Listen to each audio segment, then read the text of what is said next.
sir. Isn't that well? Was that for the air? Yeah, we were just flying over it, and I was like, huh. Many of you know the council's meeting right now on budget, and I think that I'd like to amend the agenda and say we have a little protest march saying we need a general plan. Pass that general plan, as we walk by that. Yeah, we can do that. Would be a good idea. Yeah. You can do that. We can stand outside the window and do a cheer Do we have to have the site visit on the planning minutes? on the minutes of the meeting. Because I wasn't there. Well, it happened. Should we just say We just need to add in there's a site visit in place. There's my on such rule. such time before the With this meeting? pizza. prior to the meeting. I Okay, didn't even think Lance about had to quiet So- down. put something, Alleviate that whole. Oh, man. we don't have an employee ID. They keep saying how to log in. I don't- Where is it on I here? haven't done much. Is that my employee ID? Is my name? See, it's not. Oh, That's the 740? We were What are you? up in, by Whitney Reservoir yesterday. 734. Well, the last 2 days. They should call it employee ID. We started getting snow. Is that what it is, that one there? We Yeah, started getting more snow. I am too. And I'm sitting there going, if I didn't have to work on Friday, I Well, would, thank you, Bailey. but I gotta work on Friday. I don't wanna get the trailer stuck up here. it. Are you gonna, Then when I got home, I was like, I feel kind of bad about it. or We got home last night. Because it's a continuation. And, It's continuation. we typically do. We saw 4 moose. Deer hunting, so you see all the moose in the world. And you see, Shane's gonna run. I mean, Ben thought it was pretty cool. We saw one buck up there. He was about 30 yards away as we were driving by. And he jumped out of the truck and grabbed the rifle and then chambered around, and the thing was already in the wood. And then we saw, But we the can day start. before, I'm just thinking, we saw a family, Some Dusty's you coming. know, with some, Yeah, I think he's a coming. couple of antlers. You guys ready? Sure. Day before, I can't shoot it. Ready, Haley? Ready? You ready? Sorry, I didn't hear you. Well, good evening, everyone. Welcome to our Planning Commission meeting tonight. We're going to start with a word of prayer from Member Wilson, and then if you would please rise and join me for the Pledge of Allegiance. Our Father in heaven, we have humbly bowed before thee. We're grateful for the opportunity we have to gather in this capacity as a planning commission for the citizens of Morgan County. We're grateful for the citizens of Morgan County and pray that as we unfold this business tonight, that our minds might be attuned to the technicalities that we'll discuss. We might be able to make favorable decisions for these citizens. We're grateful for all we have, and we say these things in the name of Jesus Christ. Amen. Amen.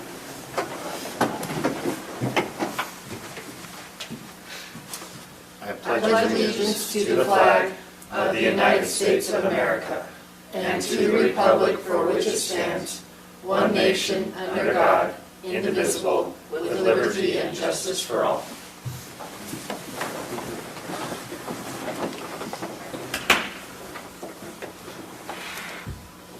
All right, let's move on to approval of the agenda. No questions, we'll take a motion. I move we approve the agenda. Motion, do we have a second? Second. Member Wilson? All those in favor? Aye. Any conflicts of interest or anything on the agenda for tonight? That's a no. Okay, we're going to move on to just a time of public comment. We do have 2 public hearings tonight, and if you're here for item number 6 or item number 7 on the agenda, we'll give you a chance to address it then. But we do want to open it up for any other public comment. Anybody? No? Okay. Okay, we're going to move out of public comment and on to item number 6 on our agenda, which is a continuation of a public hearing from last meeting.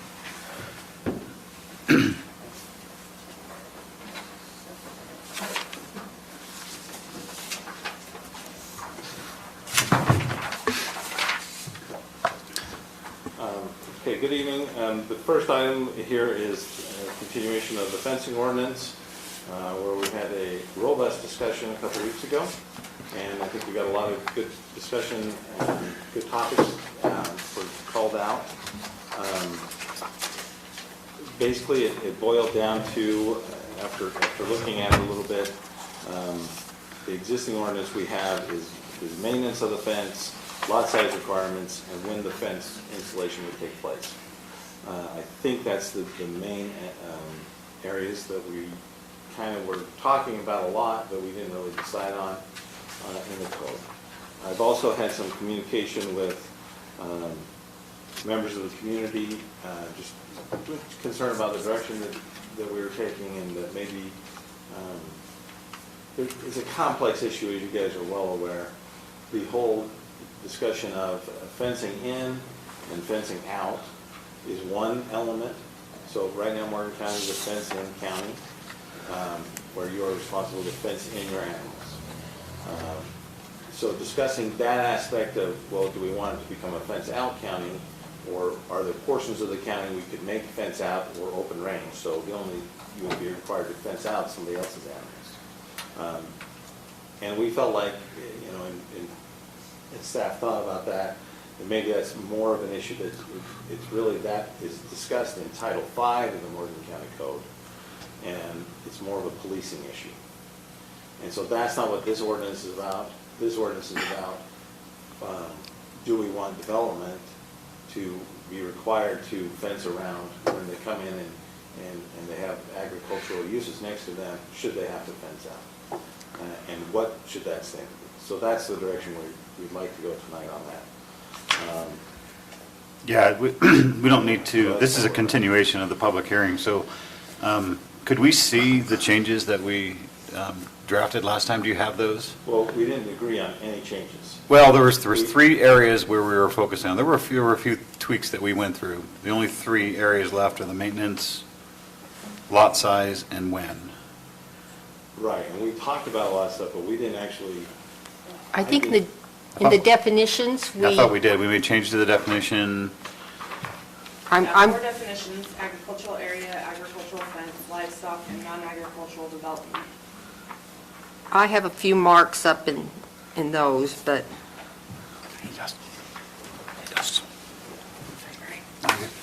You changed something. in agriculture area, I have, my notes qualifies, that last sentence qualifies under the Farmland Assessment Act instead of eligible for assessment as agricultural use. I don't know, That was discussed, but. did we I didn't decide? see the Conclusion of that. Okay, We didn't vote on anything last time. And that's why I didn't, No, I we didn't know if we had a didn't vote on anything, consensus. but we had a consensus on making those changes. You were going to bring those changes back to us, and we were going to look at them. So there was also the woven wire. the woven wire, the actual Woven number for wire, woven farm wire. and also we discussed having additional language on mutual agreement. Right. So those elements were discussed. Anyway, I'm sorry, I misunderstood that. I did not have specific language. I know Gina made she made live changes when we were doing it, so. Yeah.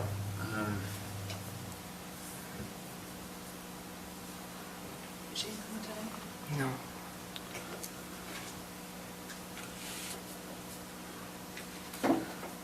Okay, so do you want to just go through your notes again? I had mine handwritten down, I didn't write them on here. I can go through my notes if you like, and then you can tell me what I'm missing, or Okay. if I've Yeah, got something. that way we have something we can vote on. Okay. So under agricultural area, the first section is A21, agricultural area. We discussed, the very last line is that it would be, and eligible areas for assessment as agricultural use. We discussed adding in there that it would be as qualified under Farmland Assessment Act.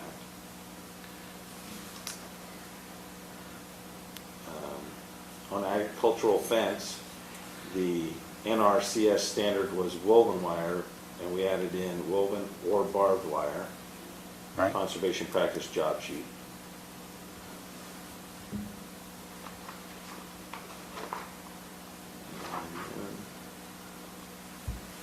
In Chapter 12, 81242 subdivision layout, and fencing requirements is how we proposed it. We talked about B is livestock fencing. And then we had we had 5 standards under there. We actually added another one that would have been.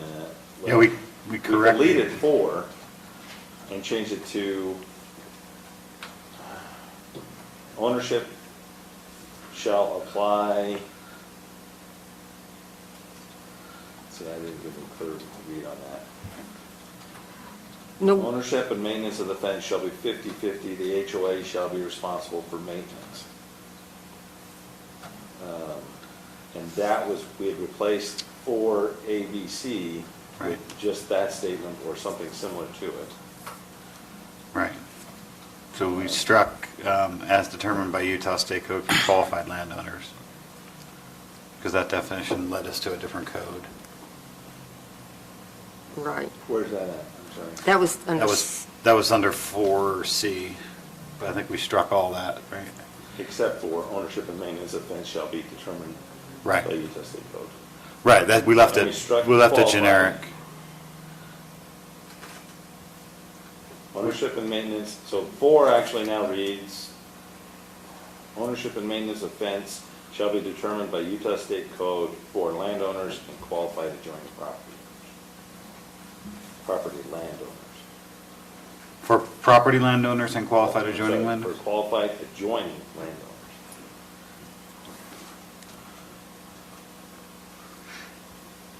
Okay, was that all the changes?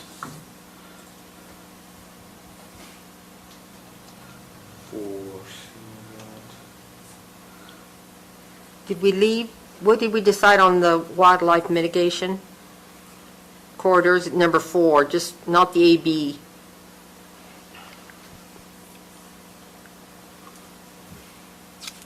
Were we leaving that in about wildlife? We, I thought we were. I thought we were, I didn't strike it, that's, no, we had some discussion about whether or not that led us to a different standard, because there was a different standard for wildlife fencing. Remember, it was, Well, but it was. Department of the Agriculture. NRCS job sheet one, so if it was a wildlife corridor, then they would have to do the NRCS Right. wildlife job sheet fence. Yeah, USDA CRS 382 or current USDA standard shall apply. right.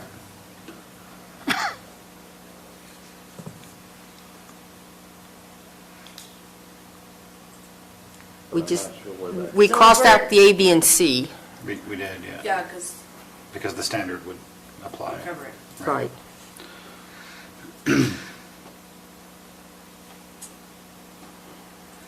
Did you say we did decide a 50/50? No, that's what we Okay. still have to, so we have to talk about maintenance, we have to talk about lot size requirement, and when to require a fence. That's where we left it.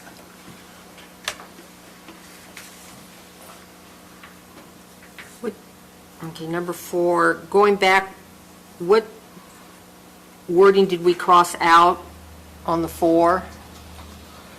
Where did we end it? As determined by the State Division of Wildlife So- Resources? so We deleted A, B, C. Right. C down to the fence type. And then we took the bottom half of the language as I already discussed, the ownership and maintenance of fence. We made that number 5. But we left the part of 4 all intact. The, I believe the upper section of 4 would say now, in development areas that include wildlife mitigation corridors,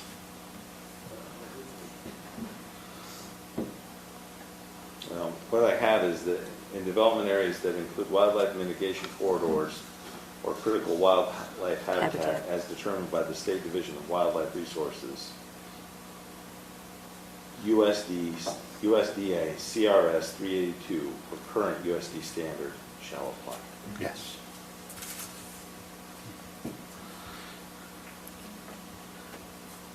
And Is that then, 382 number, is that the number of the That's wildlife their- fence one? yes.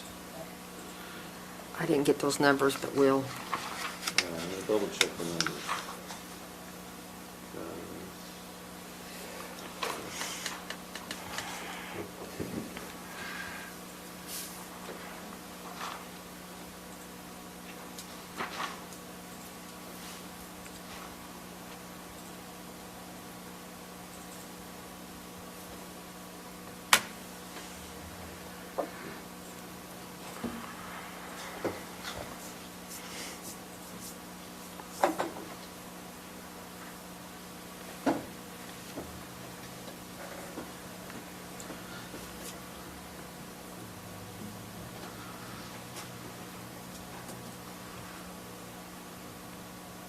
there any other ones that, What's that? is there anything else? No. Is there any possibility to call any of that up? Just so we could look at it? I'm gonna type it out here. Oh, okay. I think Can you Gina maybe did start it. on that? I don't know, I was just wondering if, Gina did type. Gina did type that, I was just wondering if it was on SharePoint or something somewhere. Might be there. Okay. Check. All right, well, we're not going to wait for that. We'll just have to be very clear in our motion. Well, that's, Okay, so for the planning commission, then the three unsettled areas before we go into public hearing again is that we're uncertain about maintenance of the fence. So what are the positions we have presented to us? 50/50. What else? The developer pays it. and then Developer pays it all. So the developer pays to make it, and then the landowner pays to. the keep lot it up. owner, the lot owner. Lot owner, not the farmer. Developer, lot owner, that was 100%, right? Yep. 100%. 50/50, what else? I would say that the only way that I would not be against that is if, let's say they were growing corn and then they decided to put cows on it. Then that's a problem, I think. But Or raise chickens, because chickens tear down so many fences, holy cow. chickens? That was a joke. Okay. Well, they So if you're saying abutting a current livestock operation, if it abuts a current livestock operation. Yeah, but then at the same time, like, the farmer is gonna have his cows put in. Well, let's just finish, let's figure out what our options are, and then we can talk about each one. So 50/50, 100% developer, lot owner, what are other options? We're talking about. Last time we were talking about like a 10% or something. No, From the fence line. I think you were using the math, Oh. how you split it out, that, Yeah, I thought the way the state had it was a little odd because it was the amount of land that it is enclosing. So if you have, you say somebody has one section and they have, 10 people that surround them, each with 1 acre lots. Every time they go and they have 640 acres that are enclosed, you have 1 acre, so you pay 1/160/40th of the cost, and I'll pick up the rest. And so the guy with the big fence ends up paying for, in this case, over 99% of the fence over Every the life time. of it, because not everybody has these small lots next to them. So I think that is probably a no-go. We could say shared fence or something like that, 50/50 on a shared fence, which, by the way, I'm not for the 50/50, I'm for the lot owner and the residential paying for it. But I think it's a no-go as far as like that enclosed area, just because whoever has the biggest piece of land will always be paying the largest chunk.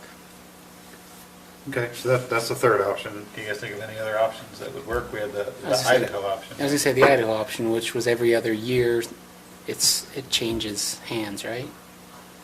No. Whoever's on the east side or west side, I don't for know. north and south. Yeah, I don't know. If you stand there and you look down on the left-hand side, whatever. That's Idaho's law. Yeah. Dave Potter, Is it on damage only or repairs every year? I think it was repairs every year. That's pretty comprehensive. So Yeah. I think it goes into the details of everything. I thought So it was repairs. there's the Idaho option. That encourages procrastination. I'll do it next year. Oh, you're picking it up next year? Oh, shoot. Okay, so can you guys think of any other potential option, or is that most of them? Okay, so we'll discuss pros and cons of those. And then for our lot size requirement discussion, 1 acre, 5 acre, We kind of discussed the 1 and 5. the 1 and Or 5. 5. I wasn't sure what was wrong with how it's written. Not sure. It's written, it says a residential subdivision within RR1 and lower residential zones. So if you have a residential subdivision in That's not what RR5, it says, that's what we were gonna, no, that's what it says now, under definition. oh, I was looking under some division layout. Oh, Can we say something like unless the lot developer, he's exempt if the developer has green belt in the adjoining lots, and then we don't have to worry about whether it's 5 or 6 acres, whether they're putting a house on it or anything like that, because then it's it's green belt to green belt, and then state law applies green belt. maintenance, yeah. Yeah. So And then- instead of having a lot size, say if it's in Greenbelt, it applies. If it's out of Greenbelt. If it's out of green belt, so if the lot is, if. Next to a Greenbelt lot. Right, so if the lot in the developer side is not going to be in green belt, then this applies. I don't know how to say that easier. If it's green belt to green belt, state law applies, but if the developer basically takes it out of green belt, now this fencing ordinance applies to you. So if they go less than 5 acres unoccupied, 6 acres occupied. Okay, so we'll just put it as coming out of Greenbelt. I think there's pros and cons to each one of them. How do we, I would say the con for that is how do we know it's coming out of Greenbelt? I mean, who's going to police that, But anyway, so I'm just trying to write down options here so we can come to some conclusion. When they come in, don't you guys have access to what Greenbelt is, or like who's in Greenbelt? Is that something that you look at? No? No, there's no trigger for it. And they have to qualify, just because the acreage may qualify, but if they don't have the use, it wouldn't qualify. You could have them sign an affidavit saying that they're going to maintain green belt. What happens when they don't? And they've violated their affidavit. And then what? And the fence What are you goes going up. to do if I lie to you? I guess That's the thing. Yeah, it is a thing. nothing unless you can prove financial harm. Yeah. As something financial. Anyway, yeah. Let's go on, let's move on to the next one, then we'll go into public comment. So I just want the members of the public to understand what our final discussion points are, and then we'll discuss the pros and cons of each one of these and make a decision.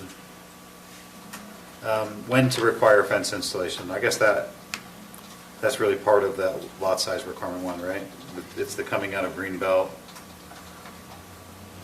It's actually part of the same discussion, isn't it? What's the lot size and when to require fence installation? I think the At window Colvin. install was because I had a question, and he gave me the answer. We didn't really talk about it. I'm fine either way. I was First just- building permit. Yeah. That's where it was. And I liked his answer. I think I don't see a reason of changing it. Okay. First building, okay. Any other options or anything in here that we need to talk about or get clarity on? If not, I say we go into public hearing. I have a question with us. Yeah. So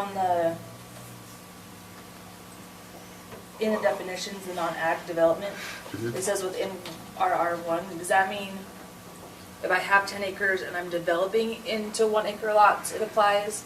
Or does that mean I have a 1 acre and I'm dividing into smaller lots and it applies? In this 1 acre zone. 1 acre zone, yeah. So you could have So 20 lots of acre. 1 acre.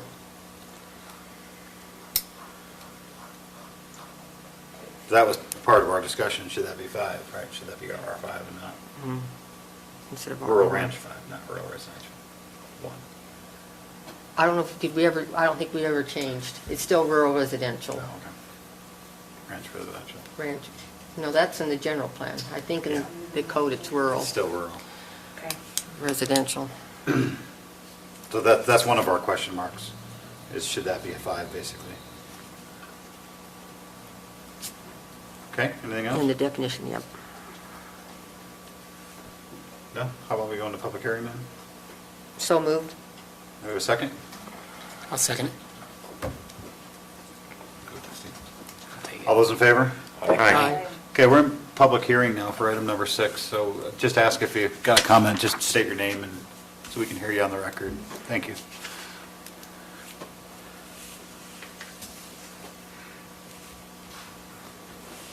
So I did some looking at the Eastern Summit County Code. and just- Your name, sorry. Sorry, get that in time. Brandon Peterson. And I just adapted and added, can I pass these out to you?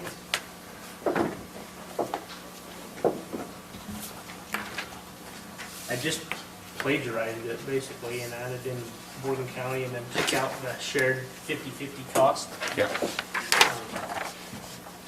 I think it might answer some of the questions. Thank you.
Okay. We have a lot of it in our, Yeah.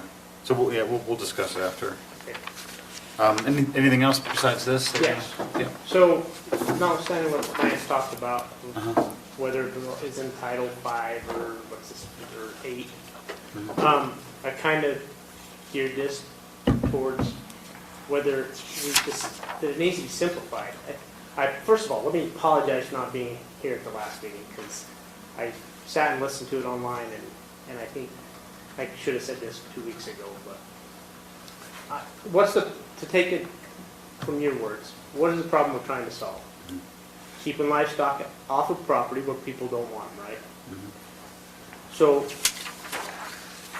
if this was tied more to the zoning, then is there a way like to pull up the zoning map?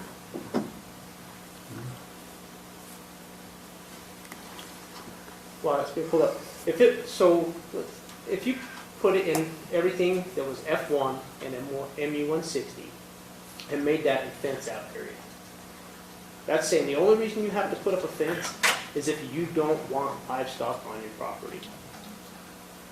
So to answer like Haley's question about, well, what if I have agricultural property and my brother has agricultural property, and I don't want a fence? You only have to put up a fence if you're trying to keep livestock out. I think if we made it a fence-in, fence-out ordinance, it'd be less complicated. What I was trying to propose is that we take areas that have historically been agriculture and give us some protection for future development of adjacent property. So I think if you take a step back and just change the areas of the county that are F1 and MU160 to require livestock to be fenced out of areas where they're not wanted, you would resolve some of the questions that have arisen. A fence only needs to be installed in the case that development does not want livestock on their property. I think it's a much more simple way to trigger it. Back to, do you want to keep livestock out, or do you care if they're wandering across your lawn? If you change the ordinance to be applicable to certain zoning, you would solve most of your questions. For example, if I buy any amount of acreage that is currently zoned F1 or MU 160, I would be required to fence out livestock if I don't want them on my property. If I don't care, then there's no expense to me. If I buy 160 acres, but I only want to keep livestock off of 2 acres where I have a house and a yard, I'm only required to fence off those 2 acres. That's where I want to keep livestock out. If I don't want them on the whole 160 acres, then I'm required to fence off the whole 160 acres. If the developer wants to keep certain kinds of livestock off their property, it's going to be their advantage to put up the appropriate fence for that type of livestock.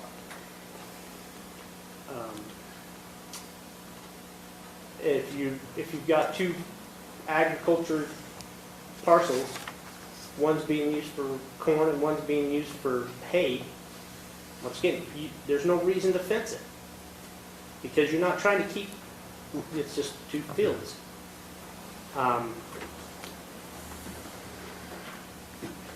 Okay, Debbie's question about last meeting was about which crops qualify. And it does, once again, it doesn't matter. If it's a fence in, fence out, it's because you're only trying to keep livestock out.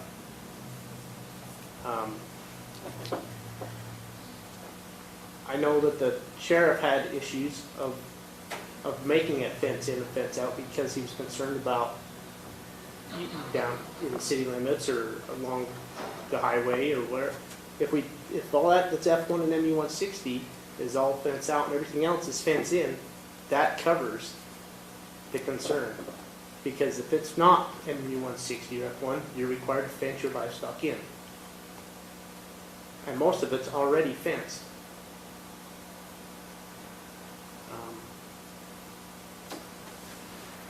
I don't think we need to have fences that aren't necessary and have it triggered just because somebody bought the property. I mean, if you made it to where there was like the resort special district one, it's no longer F1 or MU 160, so it would be required to be fenced in at that point. I know Colorado has open range laws, and they cover who has civil recourse. So if I'm a landowner and I don't want livestock on my property and I put up an appropriate fence, a lawful fence, and then somebody's livestock breaks through that fence, then that livestock owner is responsible for damage. I can go after damages if I have to put up the fence and livestock come through it. Now, if I don't put up a fence, then I have no recourse. That's the way Colorado law says.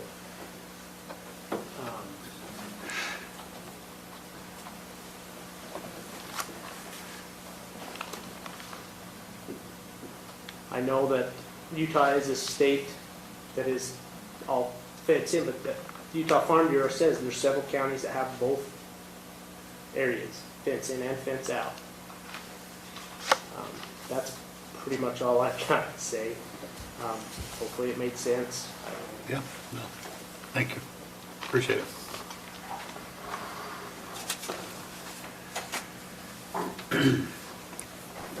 Anybody else want anything? No? I move we go on a public hearing. Motion? Second? Second. Mayor Wilson? All those in favor? Aye. Okay, we're out of public hearing. Okay. This would have been great to have before our discussion last week.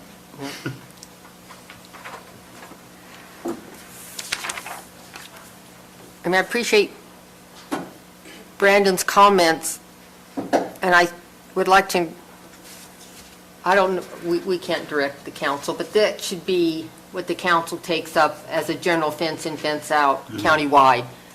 We're just dealing with subdivisions, but I think that's a good compromise. But But that doesn't affect one of our subdivisions. one of our question marks here is when to require the fence, and under livestock fencing here, agriculture C, I think it gives us an option to apply this, right? I mean, I like the verbiage here. It's generic. Under, yeah. I think that's your trigger point. Where would you insert that in ours? I don't know. I guess under definitions. Or maybe? non-agricultural development, under the Yeah, definition under there? the definition of non-agricultural development. Just saying, So what would that adjacent say? to- New non-agricultural development, let's see. Maybe, hold on, shall be improved. No, that's not, I wouldn't go there. no. I guess it would go under livestock fencing. B, 81242B. 12, 52.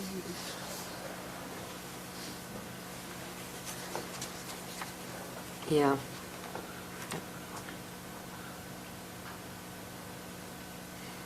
I like the verbiage there, it shall not be approved unless. Well, and that, it's titled livestock fencing, so it. Yeah. I agree, this is simpler.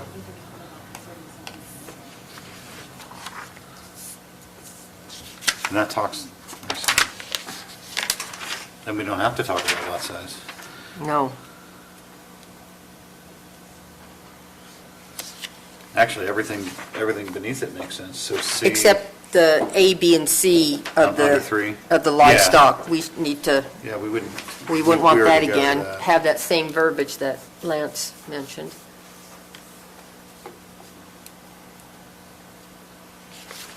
So just insert C, Yeah, insert, C for RB.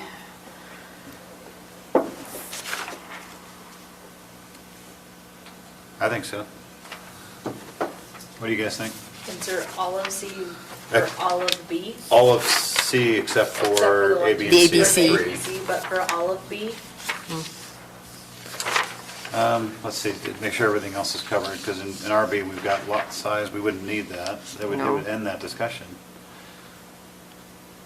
And who We pays? need to change may to shall, right? In C? Shall be, C1, the developer may be required, it should be shall be required, right? So that the discretion At of the discretion adjoining, of the adjoining agricultural landowner. so if the adjoining landowner says, I don't care, then they don't have to. Yeah. So I like this example, so let's say you move in next door to someone and you just happen to be pulling yours out to residential, if you don't care, maybe they don't have any livestock, and or you And don't that care. decision would have to be made when the developer comes in. Yeah. So is what the county council looking for, though, is basically making sure that, let's say I'm putting in a 40-home subdivision, the developer enters into an agreement with the adjacent landowners not to put in any fencing, and now the people purchasing the lots are going to end up paying for it themselves. I mean, was the county council trying to prevent kind of like further aggravation from a situation like that where people are not, they don't understand fence in, fence out, they don't I mean, how many people, I'll say I didn't do it, come to Morgan County, read their plat, then, get a copy of Sterling codifiers and sit down and don't realize until It's too late. it's too late that, oh, besides all of this, I got to put up a fence too.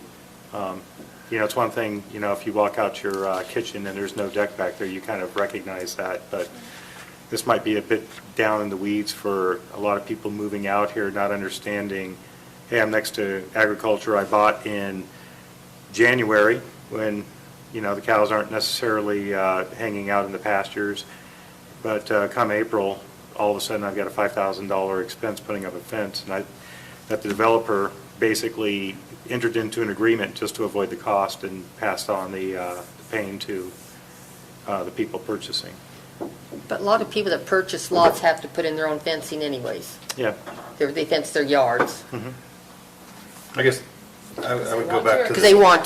they want to. But wasn't the county getting an inordinate number of complaints about livestock in the subdivisions?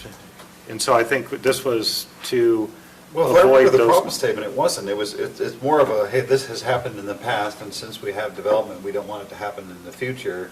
And I think it was specific to Cottonwoods? or- Cottonwoods and also Summer and they- Ridge. And they took down Summer Ridge had the developer same took thing. down the The fence. developer Yeah. took down the fence, which in my opinion wasn't really a problem.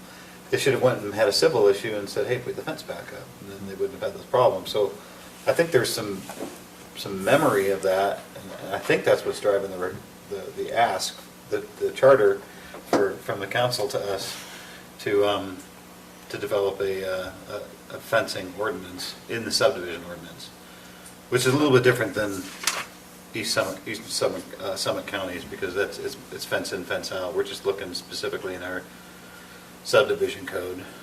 The charter from the council was, we need to develop a fencing ordinance that required new development to put in a fence to keep out existing agricultural uses, livestock.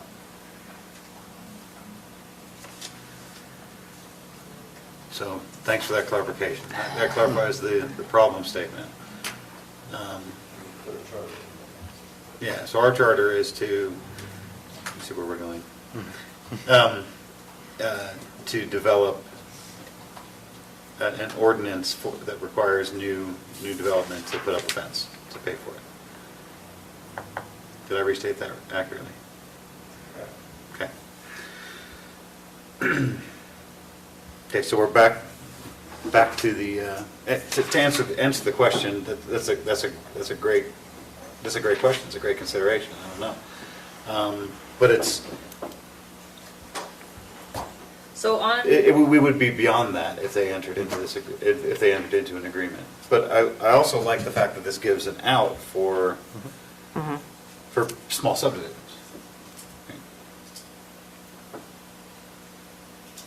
Yeah. Or if the developer is developing part of the family land, Yeah, then he can agree with himself yeah, what needs to be done. yeah, that's another scenario.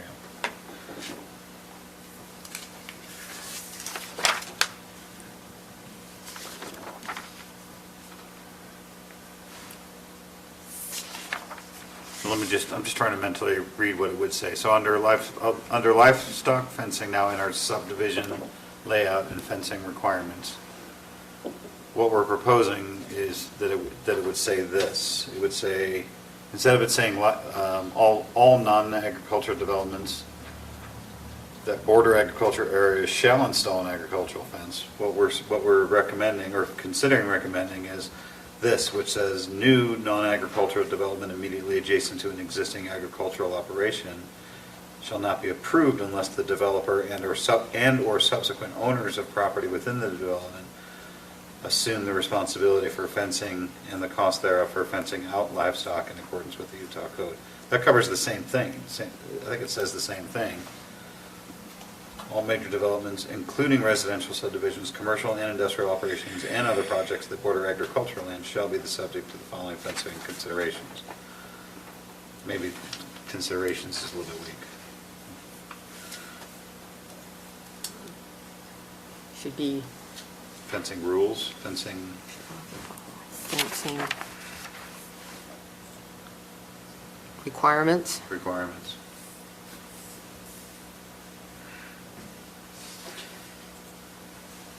At the discretion of the adjoining agricultural landowner, the developer may be required to pay for the cost. So, can you think of a scenario in that, Chris, where a developer comes in? Can you think of a scenario where the adjoining agricultural landowner would say, nah, don't worry about putting a fence. It's in my best interest if you don't. I don't know if that would happen. If the code requires them, I mean, I don't know, Other than family. other than family. Yeah. But then subsequent landowners, This might just actually be more simplified wording than what we were going around and around. Yeah, I think so. Yeah, I think, Yeah. I think it still covers it. Yep. Maybe I'm thinking of a situation where perhaps landowner may be leasing out the property for grazing to a rancher and anyway, just passing back and forth. I don't know. Something that, to that effect may be applied, I don't know. but that's between the landowner and the leasee. Sure. Yeah, and this is saying new development immediately adjacent to it. So if he's not developing it, then there's no requirement for a fence, right? Okay. It's a good potential scenario. I don't understand the difference between 1 and 2. Because 1 is saying if the ag owner wants it, they have to put it up and pay for it. And number 2 is saying, Notwithstanding, Yeah. He can do it anyway. Number 2 says the developer can just do it. can do it anyway. Because he wants to. Rather, even if the adjoining landowner says, oh, it's not necessary, he can say, no, I want to. I want to do it anyways. okay. So at the discretion of the adjoining agricultural land, the developer may be required to pay for the cost of including labor and materials for a fence at the fence. Could we do 1? I feel like those are still saying the same thing. So could we do 1, the developer is gonna pay for a new fence, and then under it put A and put, unless the adjoining order doesn't want to require one. Like that could be an exception.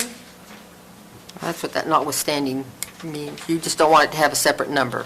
But you're, You can just join them together, you know, you just make it part of the same paragraph. Make it all part of one, right? It's nice to break up ideas, though. One big long paragraph just gets really confusing. okay. So if you can break it into small bite-sized, this situation, Okay. I wouldn't say merge paragraphs, that's usually Okay. where they're not. And then 3 would be, we would add that code that, like we had.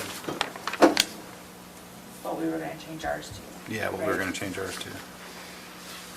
3 would be our number 4 3 would be our number 4. without the A, B, and C. Yeah, B. Yes. This would replace Our new B1 through number 4, but we'd leave B5, which would be, yeah.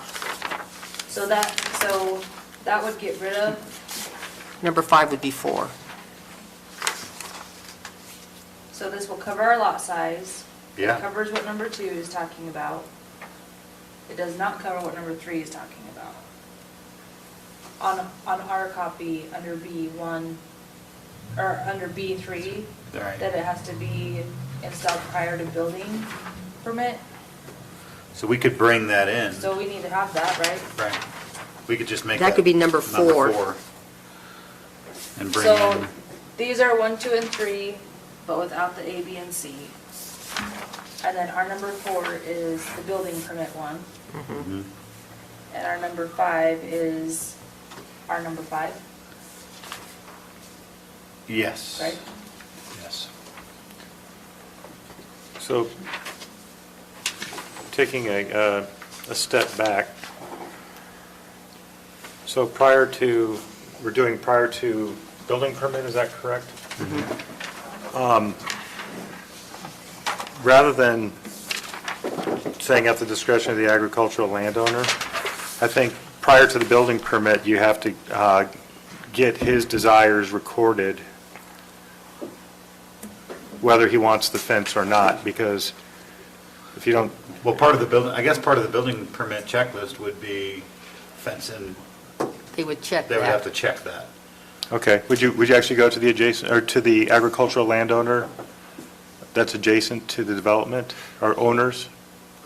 Just off the top of my head, so this would have to happen during plating. Mm-hmm. We would say, we would add a plat note that says the adjacent owner, well, that they will or will not be fencing it. That would be, we would have to have that letter and that agreement from the adjacent landowner at plating to put a plat note to state what the rules are. Okay, so that will be taken care of. Well, We have to. should, But plating is after building permits or before? Oh, before, okay, just making sure. Okay, so I would think this would have to be documented and recorded through the plat. okay. So the plat would be where we would say, where these determinations would have to be made and put on the record, and then they're got to be completed before we issue building permits. But So you- does one of our numbers need to be that we have an agreement between the developer and the landowner Or do you say, to do or not do a fence? or just say prior to plating? Well, the requirement, Should be Mr. required, Peterson's copy is at the discretion of the landowner. It doesn't say specifically when, but. Just prior to plating. Clarify the rules before we finalize the plat. so insert prior to plating, at the discretion of the agricultural landowner, and prior to plating, And the plating. developer.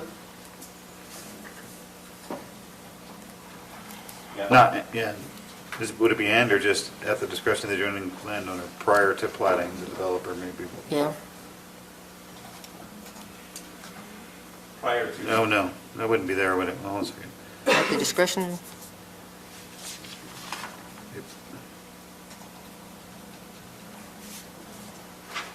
It would be at the end of, after property, you'd have to add another sentence, I think.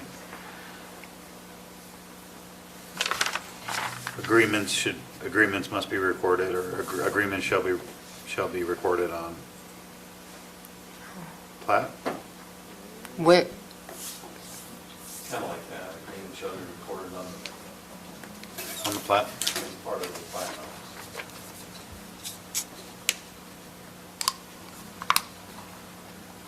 At the very end? Yeah, it's just a new sentence after one. the Any agreement- agreement should be recorded on the plat as a plat note? as a plat note.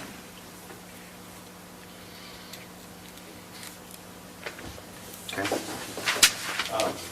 Final plat or preliminary plat, I would say final. final. Final. Yeah. Okay.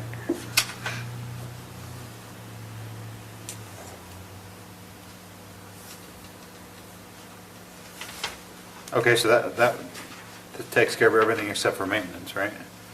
It says maintenance. What's that?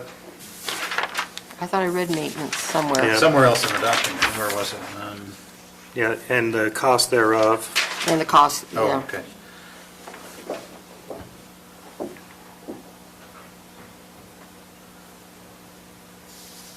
The developer may be required to pay for the cost.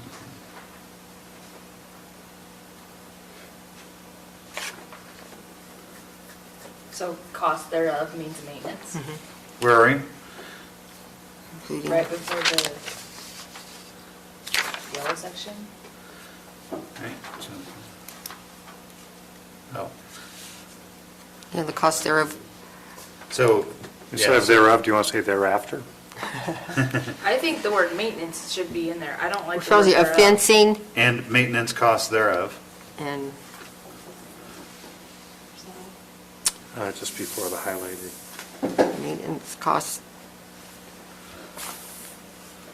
thereafter is what you think, Thereof, thereafter. and thereof. It would behoove us to say one way or the other. I'd say thereof, behooved. Okay. Can we work the word betwixt in here? Betwixt the owners?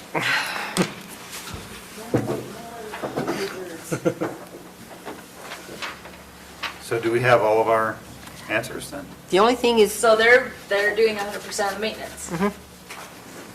Yeah. Okay. But it's in a different verbiage. That's, I think, cleaner and. And this is the development though, which, so the development would mean all of the landowners inside of that development, right? Yeah, whoever develops that. that Have lot. to be through the homeowners association Yeah. covenants. We'd have to add a plat note to this. Yeah, whatever agreement they Oh, come to. Whatever and agreement. subsequent Yeah, owners Owners, of right. property, Mhm. okay. Within the development.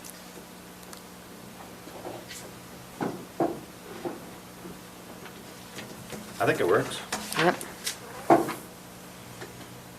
You guys? Let's think about this. So the guy puts, so let's say something happens to the fence and the landowner doesn't want to put up that same fence. Do they have to, or can they put up a white vinyl fence? Well, we still have. Do they have to go we back have- to we the still have fencing standards? yeah, we still have our fencing standards, Yeah. But it would require them to go back to the fencing standards and not put in whatever fence they want? correct. We're leaving our, Yeah, we're leaving the rest of it in. we're leaving the intact. rest of it in. Yeah? You were just looking at me like what are you talking about? I'm just trying to get, okay. Well, I thought that Yes. was- Okay. Yeah, we still have our USDA Fence that is regulations. required is defined here, Right. or there.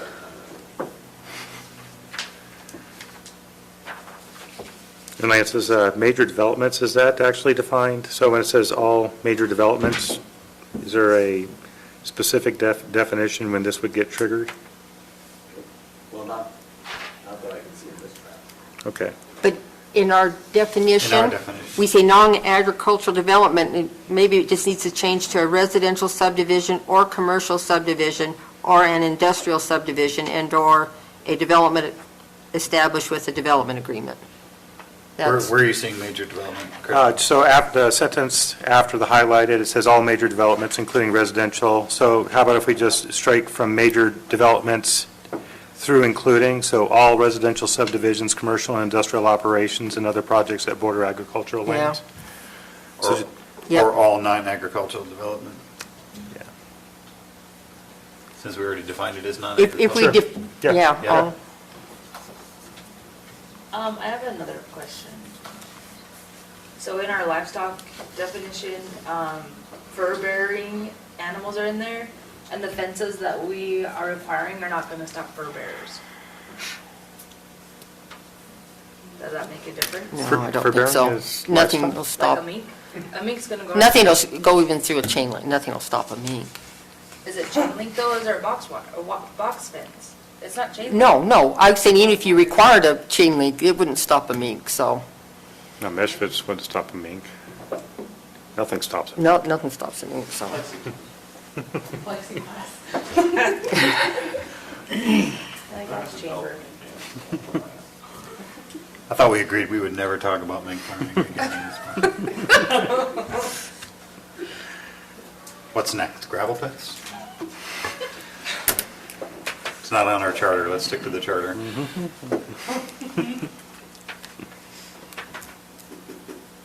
Okay. Are we clear? The only thing we need, Not on the mink yet, actually. no, there's nothing you could, We're Well, not. but if, We're not gonna I'm just talk about giving it. a scenario, okay? So, okay, so Chris got a mink farm, and I buy the land next to him, which is a non-agricultural development, and he wants to. He wants the fence. He wants the fence. It's not gonna protect your people at all. no, but nothing will. Yeah, unless you put it in a bubble. And that's fine. According to I the mean, no, U.S. it's fine. Department of Agriculture, a wire-wound fence is appropriate For agriculture, for agriculture. Okay. nothing will stop a mink. Donkeys and poultry alike, Okay. and any other domestic animal. I think anything that would stop a mink would stop the wildlife migration too, so. Right. Unless it's buffalo. We covered that last time. There's specific Yes. robust size of fence posts required for buffalo, or excuse me, bison. Okay. Okay. So, yes? Just the changes that we talked about to the definitions, and then this insertion. I think we're good. Okay? And we're not worrying about 1 acre to 5, or, Nope. Nope, No, because we're changing that definition, and the other one's coming out of lot size is coming out of B. It solved the problem. Would you read non-agricultural development definition then as you guys have it, so I can make sure that. I just struck within RR1 and lower residential zones. Yep.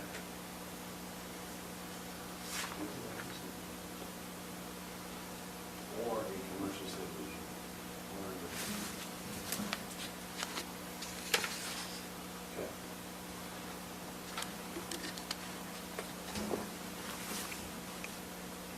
Okay. Okay? Okay. Shall we make a motion on this? How does, Mr. Chair, how is Bailey, do we need to read this insert, because we've made changes? The livestock fencing? Yes. No, I've caught. You have the original so that you were able to, We can Or do you want to read We it? can review it if you'd like. All we're doing, we're, what's you that? want us to read it and verify? Okay. I've got it. That's up to you, you guys are the ones voting and making a recommendation, if you want clarification. Do we trust Bailey? Yes, I would hope so. I hope so.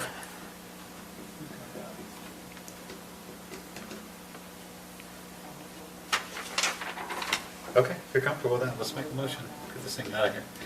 Is Lance, are you?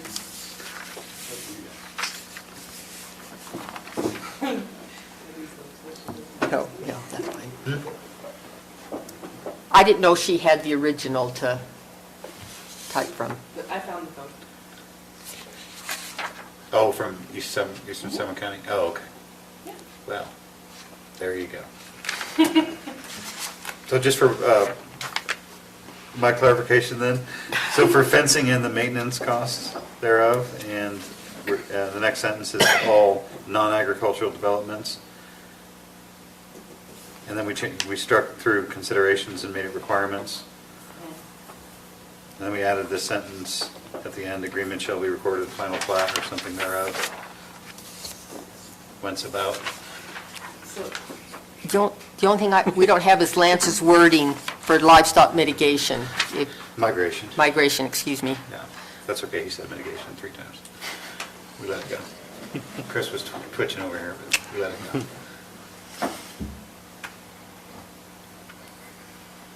isn't that the one you just put it on there? Migration? The migration code for me. Right. The actual code for, the USDA code for livestock fencing, or, excuse me, livestock migration area fencing.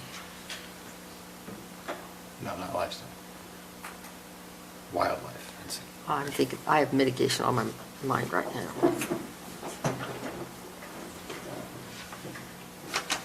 So with those changes, you ready for a motion?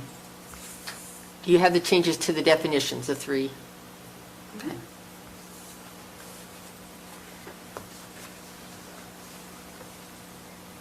Once again? Are we ready for a motion? Who wants to make it? Sure, but I'm not doing it.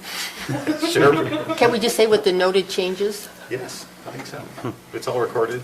Okay. Mr. Chair, I move that the Planning Commission recommend approval to the County Council and adopt the changes in the Morgan County Code, Section 8-2 definitions, Section 8-6-37 fence, wall screening regulations, and Section 8-12-42 subdivision layout, application number 19.016, based on the draft code listed in the staff report dated September 26, 2019, with the noted corrections and additions. Okay, we have a motion. Do we have a second on that? I'll second it. A second? All those in favor? Aye. Motion passes. Does it matter that the date's 26th, or the 26th instead of the 10th? No, 'cause that was the report. That was the report. Yeah.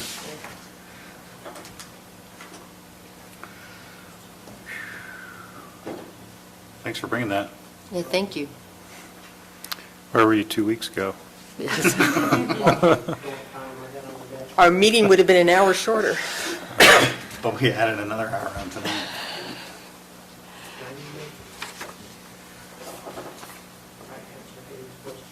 What's that? Yeah, go ahead. Haley's question. You were talking about the two sub-paragraphs. Talking about the discretion of the adjoining landlord to overlay the partition plot. One's talking about a partition fence, the other one's talking about a perimeter fence. That was the distinction of the two paragraphs. Which you wanted to combine. Oh, okay. Oh. Oh. It's just, Oh, yeah, by Utah code, there are 2 different distinct codes for a partition or, yeah, that's right. We got into the weeds with that a couple weeks ago. Glad that it's separated. Okay. Item number 7. This is where the good stuff comes. All right.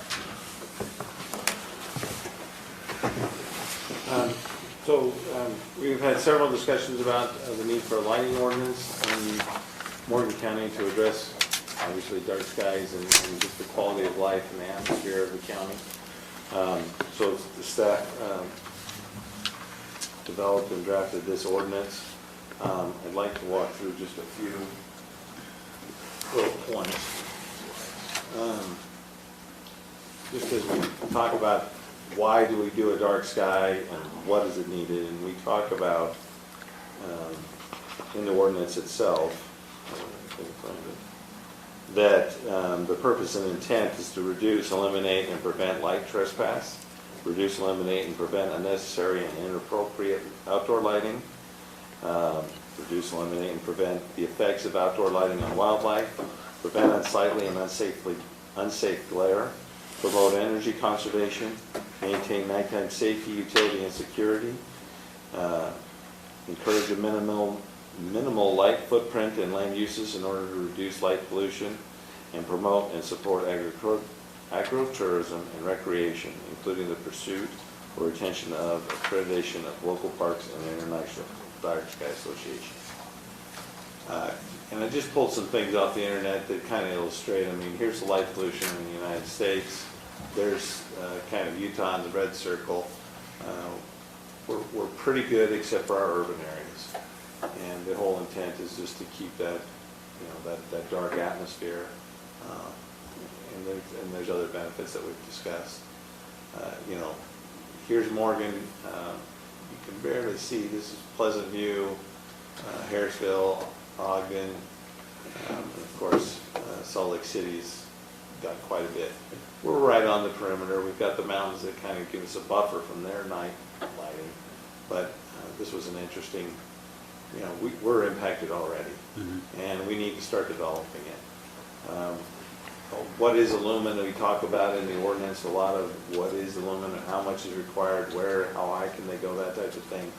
So just, again, some things, I can't really totally go in depth on it, but just generally speaking, full moons, 1 lumen, so that level of light, that's a lumen. Cell phone, 20. I can't even tell what that is now. A light bulb? Light bulb is 450, and actually, Debbie and I were talking earlier, light bulbs can be up to almost 1,000 lumens depending on your type. And then the headlight is what I think that is. Yeah. 1,500.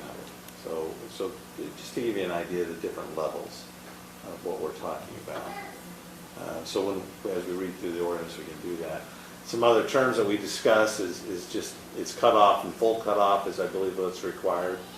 And you can see this, going back to the beginning of my career, I dealt with lighting and lighting enforcement in development areas, and this used to be the standard. It was the way we went, and there's no reason that we can't go to these new standards. There's been a lot of progression in the type of lighting, and it's just simply a matter of, let's buy the right light rather than the wrong one, and we can reduce our impact to our area. We required all this. The Wasatch Peaks, coincidentally, is they're going to follow dark sky standards for their development agreement. So, keep that mountainside dark, or at least as dark as possible. This is just another, I thought, a little informative. This light up here is doing no one any good. This is a little bit, actually just impacts the glare as you're driving along, and you're really just getting, it's not actually lighting what you want lit. If you go with a non-cutoff, only 40% of it's where you actually want the light. And the standard what we're trying to enforce is that the light's where we need it. And that will actually help the environment, but it also helps safety and impacts that way as well. I just thought this is this kind of shows the glow that can come. I'm sure we could go outside tonight and see a little glow coming over from Salt Lake. Do we really need those impacts? And it starts with little ordinances like this by local government to reduce that. Some of the terms we use in the ordinance are light trespass. You can see this light here is obviously going over the fences. It's illuminating the backyard where they want it, but it also goes substantially to a lot of other places. Then there's glare as you're driving at night, and you do get this, and if lights can be trained down, then you're not getting this other light impact that's affecting your driving and what you're able to see. Sky glow, of course, just kind of lit up.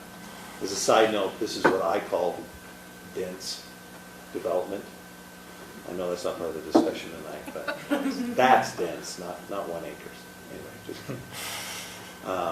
And then light clutter is another one that's just kind of a good illustration of, there's so much light that, really, you're not doing anybody any good. You can't see, it's not helping.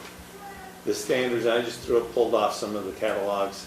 These are the full cutoffs, and they're new to standards. These are wall packs that, seriously, 20 years ago, it was fighting tooth and nail to get them to do this.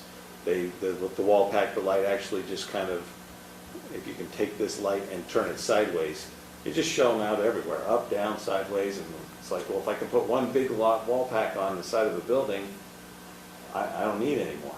And that saves a lot of cost, but at what impact? And it clutters everything. The new wall packs standards, they'd have to have 2 or 3 of these, but they'd still be able to have actually the area they need lit better. And here's some illustration of some full cutoffs that are illuminating the night street.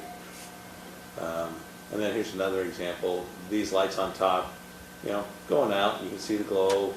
It's probably coming from other areas as well, but it's illuminating everything. But here we actually, and this is really a good standard of the new standard of lights with LEDs, how bright they are on the street surface, and that level of light would be safe, very safe environment, but it's not polluting into the dark. So that's kind of what we're after. And what we're trying to get at with these standards. And so we talked about all these different issues of how lighting should happen and where it's going to happen, the light colors, the hours of operation, recessed canopy lighting, requiring that. And kind of there's the level of light that we're going to control and the type of light fixture. And so we don't get the trespass. It's lighting where we want. Parking lots is a good example. We want the parking lot lit, but nothing else. And that takes a couple extra light poles maybe, and there's impacts. You can't just put one light in the middle and have it shine everywhere. There's going to be some thought and design to it, but that would be the requirements that are outlined here. I don't want to read through every little bit of it, but I would be happy to answer any questions. And if you would like to walk through it line by line, we can do that as well. I probably got it, of course, but I'll end my presentation. I think we need to kind of at least go through it idea by idea, just so we're all clear on it. Do you want to do that before public hearing, or do you want to do public hearing first? Let's do public hearing first. Okay. Can I make a motion? We go in public hearing. Okay, do we have a second? I'll second it. All right, we're not, all those in favor? Aye. We're now in public hearing for item number 7.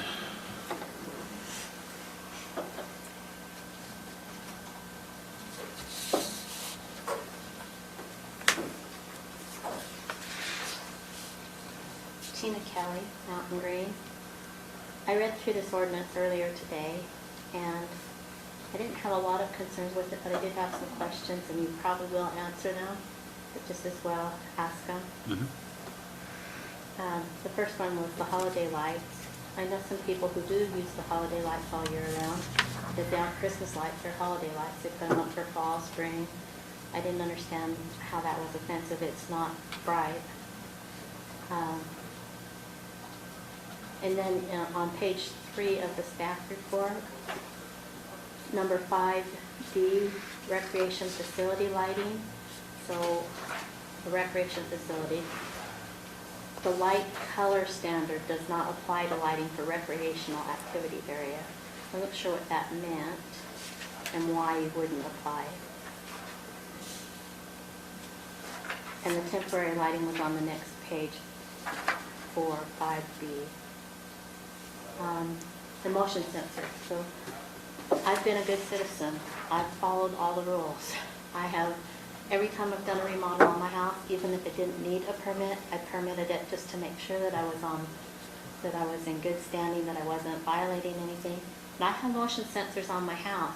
The Highlands has no street lights, and that's good because it's protecting the city, it's protecting the night sky like you guys want.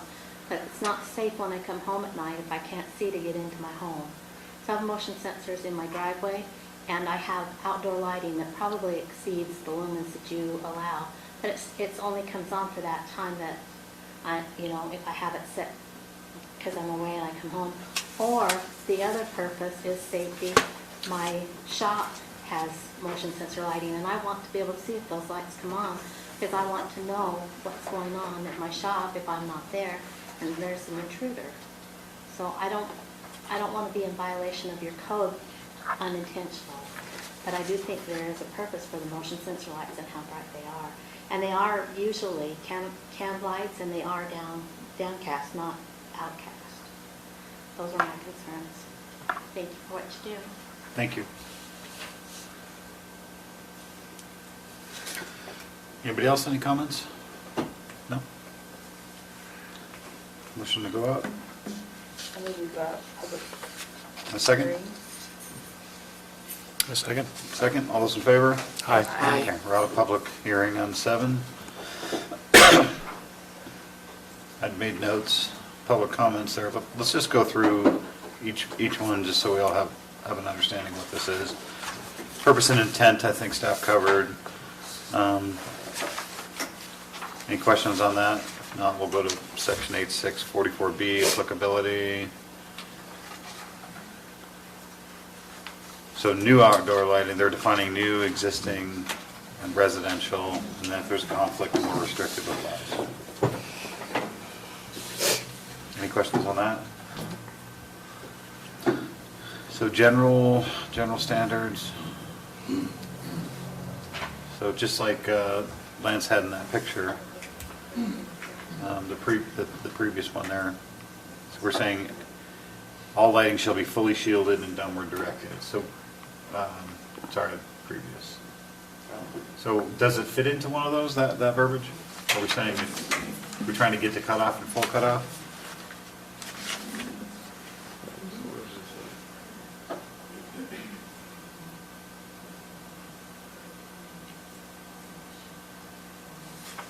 Well, this is written more generally than those more industry terms. Okay. Would we have any trouble defining that? I don't think so. Fully shielded and downward directed? Okay. I think that's. That looks like I think full, that's that looks like better. full cutoff, yeah. Yeah. So the intent is don't shine it out.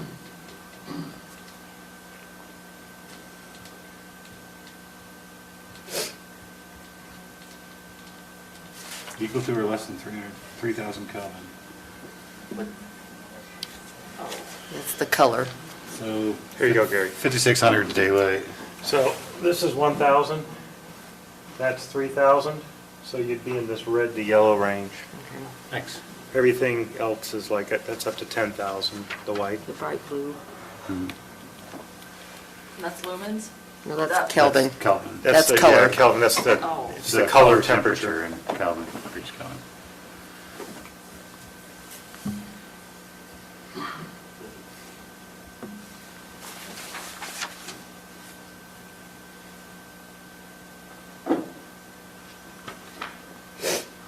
You guys run fast. So, Man, crap so out. even if they put it low enough that it's not gonna do that thing where it goes into other people's property, Trespass. it still has to be 3,000 or less. That's the color it emits. Not how bright it is, but, so like. It's more yellow. These lights in here are like 5,000. It's more white, more daylight stuff, so the cooler you get, it just goes. The into yellowish. more the yellowish part of the spectrum. Yeah, so like 10,000 is blue, So bright. Yeah. Remember when we got rid of incandescent lights and we had to go to those CFLs and then Yeah, everything no one was likes. like clinical? So it was because the CFLs Yeah. were, they were all really high temperature. And then, but the old incandescent ones were at a lower temperature. They were warmer. They had a warmer feel for them. So what it's saying is, you don't want to go outside and have people blasting you with, like Dina said, you get like shop lights. You don't want people putting that stuff outside. Like, give me the brightest thing you have. It's like school teachers, they want the warmer fluorescent lights than the cool colors. They're- Don't give the headaches as much. I don't know how I mean, good luck. You can download an app on your phone and go enforce that if you want. I have one right now. I can tell you. What the So there's a color temperature Kelvin requirement and a lumen requirement? is. Yes. We're getting so Well, smart. Yes. Yeah. I haven't gotten too far to see if there is, are we requiring minimum lumens? Or is it just, Or just color temperature? it talk, I guess I don't understand the What- difference still. Like, I understand that the Kelvin is what color the light gives off? warmer, Yeah, so if you, but if I have a super warm light, that's a high. Right, then that's also bad. and that's all bad. Right. Yeah. So like, you get these new flashlights, and they're really white, but then Yeah. there's ones that are like They're white but dull. 20 Or million white, candle right. power, 20 million candela, or whatever. And so the color is white, but they're also super bright. Yeah, you know how your flashlights usually come with a filter, a red filter too? Yeah. So it doesn't ruin your night vision. So if you're going too white, you're going to ruin a person's night vision. So drivers, joggers, something like that. So if you keep it on the cooler end, the redder is, your night vision's not going to be as affected. Okay. So here's just a quick breakdown of the different elements. We don't talk about wattage, but we are discussing, there are Kelvin types and lumen amounts that we need to deal with in our ordinance.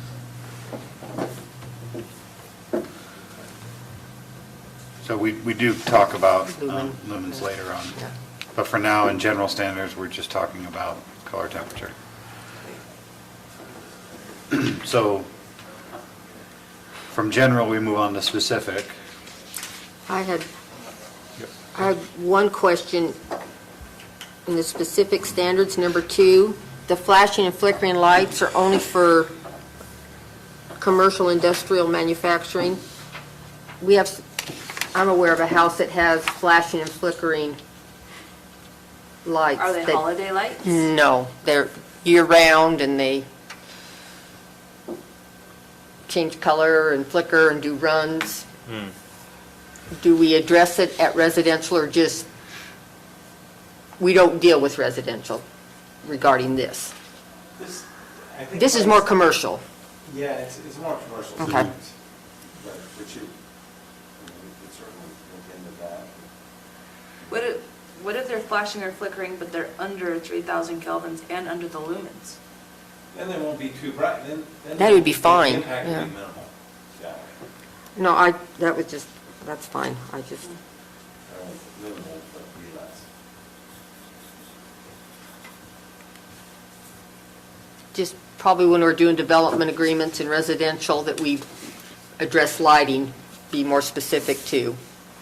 Just on the residential, but. So So are we gonna make a separate, are we gonna do a separate one for residential? It talks, This includes the residential, but that particular standard. it did not, yeah, that particular specific standard. is Is for business. commercial and, yeah, that was, So the general, all outdoor lighting shall be fully shielded, no directed. So anything that's in the general standard is for all, right? Lance? Yep. And then specific is commercial. And resort. plus others, yeah. Yeah. So unless you had a really large business in your home, you wouldn't have any parking lot lighting. Too soon? And then the recreational that Tina brought up regarding the color, it's exempt from the From Kelvin. Okay, so recreational facility, recreation.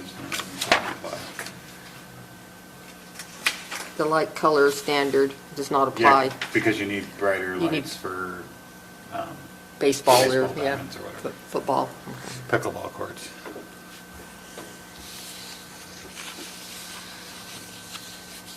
But they still have to be out by 10. Also in that section, there's a couple of code references that are wrong, and I haven't corrected it in my draft. 108, 16, 15, and 5D should be 8. You're trying to find 108? Yeah, what is 108? And then 108, 16, 3 is in 5D, should be 8644C. Okay. You,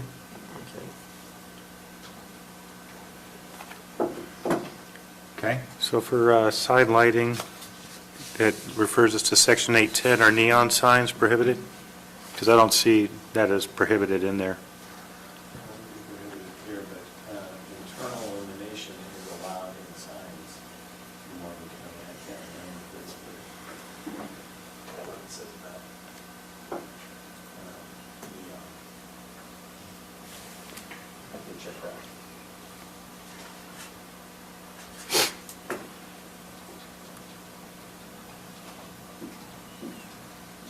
while you're checking that, we'll go on to 8644E if you guys are ready.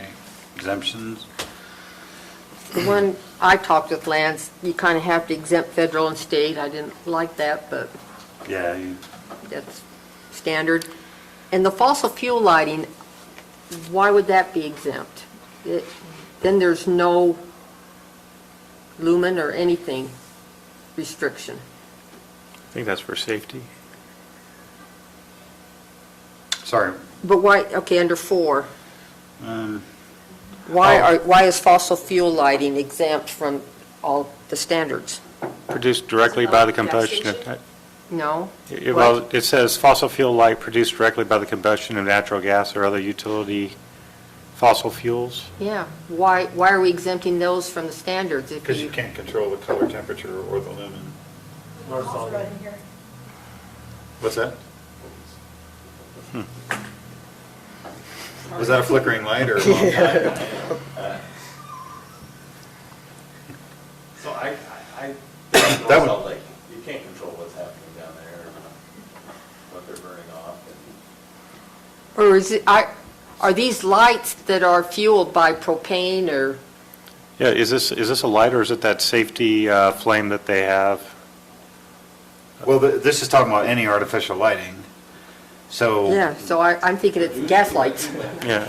They're all gas lights. Yeah, I was thinking you were talking, when I read it, I was thinking the safety flame that they have. Oh, no, But, yeah, I thought of gas lights. But it could be, people could have artificial gas lights because they want that ambiance or whatever. And you wouldn't be able to direct them downward. It has to, because it's. What is a gas light? It's fueled by gas It's a instead of really good electricity. movie. Or a tiki torch. A little lantern. Well, but you have gas lamps. That would fit into fossil fuel lighting. yeah. Yeah, but you have lamps that are, Although they're not allowed in most areas of Mountain Green anyway. Open flames. Not that people are paying attention to that. What's that? Wouldn't that fall into temporary holiday lighting? yeah. Tiki torches? Not by, it depends on the What person. holiday is a tiki torch? People go out there, stick them in the ground and light them up. I don't know.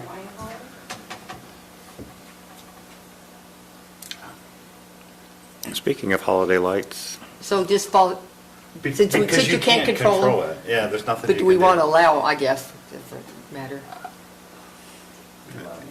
I don't know. Okay, that's fine. I just, I have a question on the flag lighting. It says the light shall be downward directed from the top of the flagpole. What about people that have them shining from their houses to the flagpole? Like, Or- as long as it's a narrow beam, that's illuminating the flag. But if it's going horizontal, it'll be trespassing. Well, it's going Up. up to the flag. Yeah, But then it's- people who've got flagpoles, they've already got money invested in down, or uplighting. We don't want that anymore. We don't, So for, We don't want it anymore. No. Okay. because that, When are these going into effect? I still need to put my flagpole in. Just kidding. well, it's actually cheaper now because you get the solar ones that are downlit, and it's got a little solar panel on top, and put it on top of the flagpole. Yeah, but some of Yeah. those flagpoles are up there. How do you get up to do that? Well, this is under exemptions, right? yeah, these are exempted, yeah. So, provided it's in compliance with the following.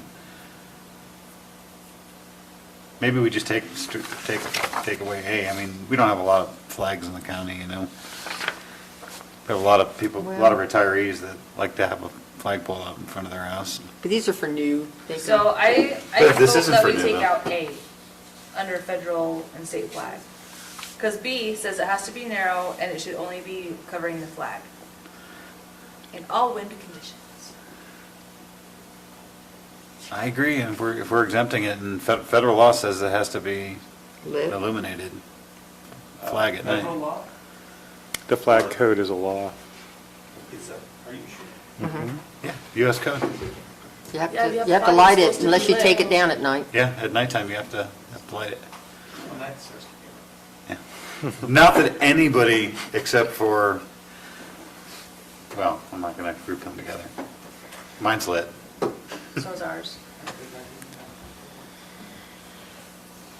Let's take out A. I agree. Okay.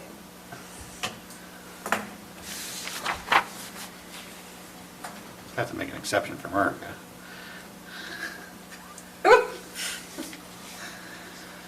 Holiday or festive lighting. Can we say on the flag? What is lighting- Festiva? On the what? Sorry, to go back to that, That's so, the festival for the rest of us. can we say for residential, Okay, I agree with that. on residential use, fine.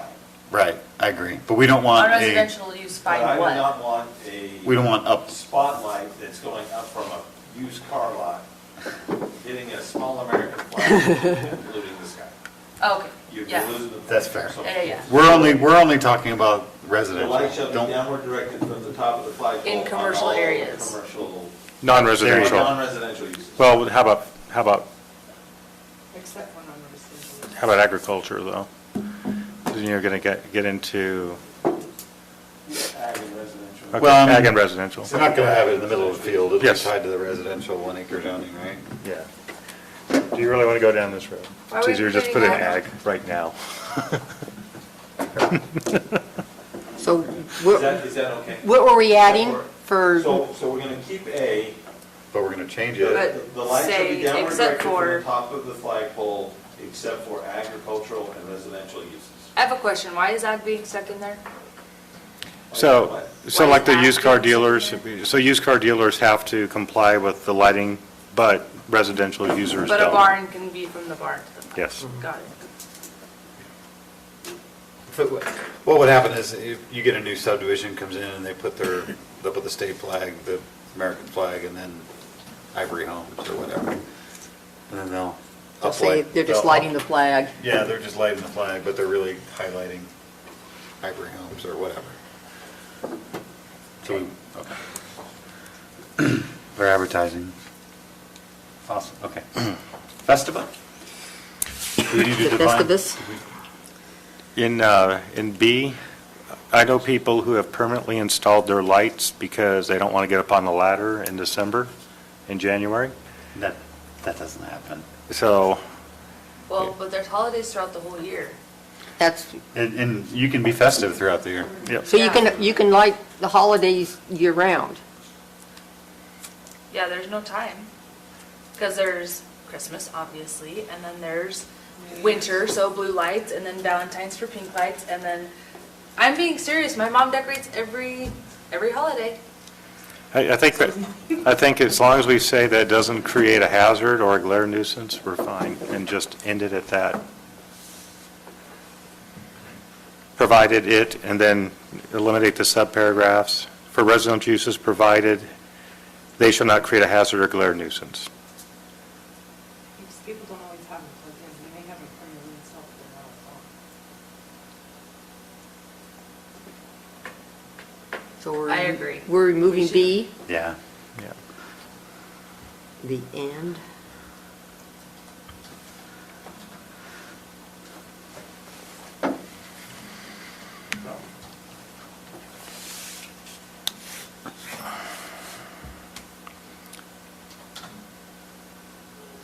I'm gonna have to go home and do the math on my little output light sources. What would be an example of a low output light source? Those little ones you get to uplight flags from Walmart. They're Path pretty. lights, right? Yeah, path lights too. Yeah, Yeah. Basically, those solar ones you get, like to light Okay. walkways. Okay. 105 is pretty low.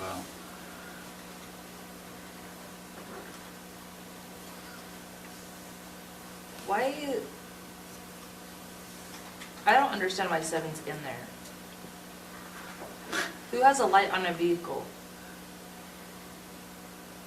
The Air Force. There's trucks that, they have spotlights on them, that people spotlight with, I would think, if that's what it's referring to. What are they spotlighting for? Deer, Deer? rabbits. For bearing animals. That dirty M word.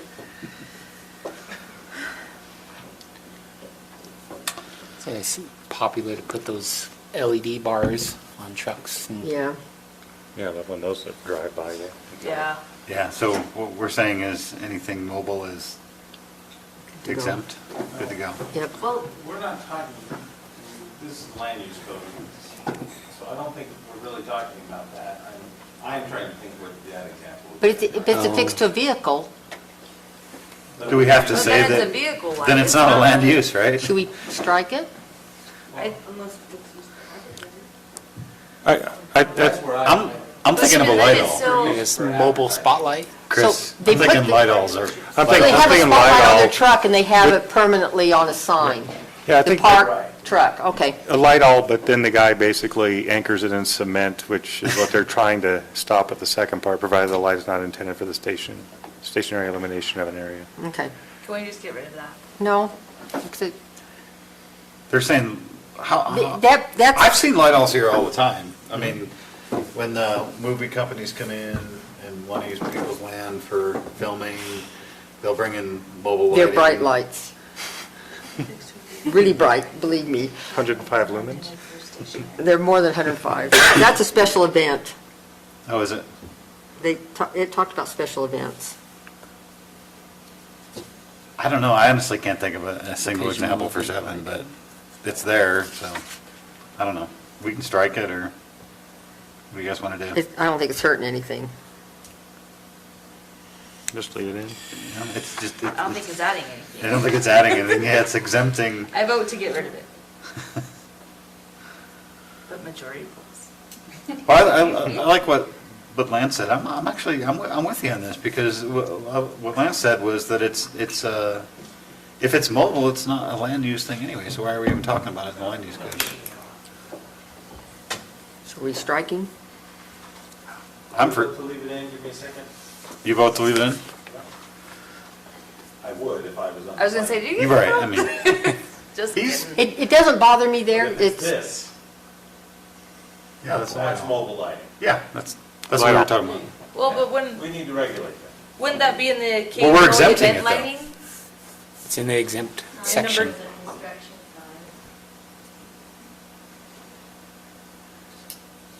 That's what I mean, we're exempting it, I like to provided it's a temporary use, right? it's not intended for a stationary illumination of an area. Does that mean, as long as it's not intended to be permanent? So they're out there working on 5,000 west, trying to get it done for the new school, and they've got to get a lighting, spend a lighting plan. Otherwise, we're gonna not let them have these. Okay, so is that why it's in there? Is because there's temporary uses? As I think about it and we discuss it, maybe I'm grasping for that. Okay. Grasping. I really Keyword. All right, you won me over. Motion sensor controlled light source. So, to Tina's point, anything that's on a motion sensor is exempted. So really, we're saying anything that's temporary in nature. But it's exempted only if it's equal 10 to or minutes. less than 900 lumens And 10 minutes. in 10 minutes. Can we yeah. make that lumens per square foot? That was in there earlier, lumens per square foot. Yeah, so lumens per area? Oh, it's in number. Yeah, page about the 25B. low, low, how you doing? Low output light source. So what do we want to put there? I mean, 900 is probably too bright for per square foot, but, Well, for rec facility lighting, it's 10 lumens per square foot, and that would be pretty bright. So couldn't we go less than that? For what? The recreational. Page 3 rec facility lighting, B. It can't exceed 10 lumens per square foot in the area. Very small candle tower, and the most of the motion sensors are 500,000 candle towers. I don't think they'll be. Lumens and candle power, a little bit different. Lumen is referring to a measurement of diffused light, whereas candle power is a direct measurement. So they're not exactly the same. Can you compare? Is there Well, an equation the that- difference would be if I took this diffuser off and measured the brightness versus putting the diffuser on and the diffuser Okay. switches out. So lumens is overall brightness versus looking at the source itself, like looking at the sun versus looking at the effect of the sun. kind of Okay, okay. if you had like a 40 by 30 driveway, and we're talking 10 lumens per square foot, you're talking 12,000 lumens overall that you can cast on that driveway with the motion sensor. Wow. But it's That's a- only on that's for a 10 lot. minutes. Yeah. That's a lot. Yeah, that's a lot. So at least, I think, this is a way, but I think what they're going for here is that a homeowner isn't going to know how many lumens per square foot they have. They would today because they could download the app and take their phone around and do that. I think the only way it would kick in though is if their neighbors were complaining that it looked like a runway. But if they went to Home Depot or whatever and said, hey, I'm getting a 900 lumen bulb, then they would meet the intent of the code. Yeah. I think that's what they're trying to do, is simplify it. But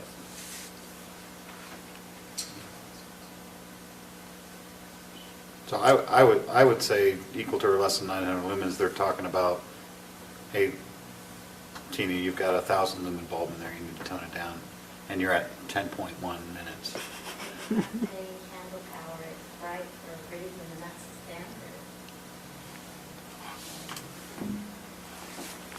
But 900 lumens, okay, a headlight was 1,500. That's really bright.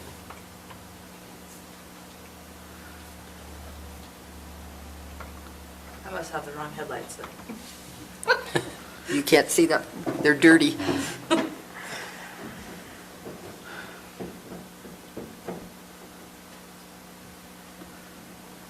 want to see if I can find an image that shows you the difference.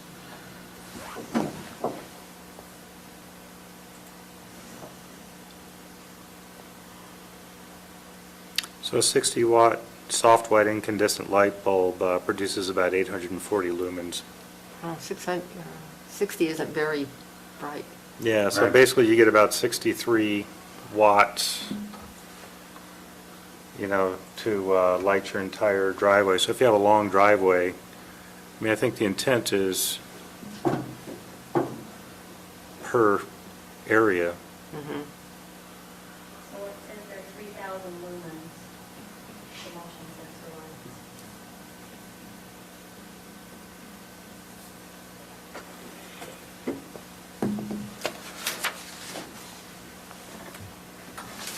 Looking for a simple calculator. So 900 lumen bulb at 30 degrees produces 192 lumens per square foot. to give you an idea. 192 lumens per square foot, okay. At a 30-degree angle, so it was a complete, you know what I'm saying? Downward, yeah. So it's not as bright as you would think.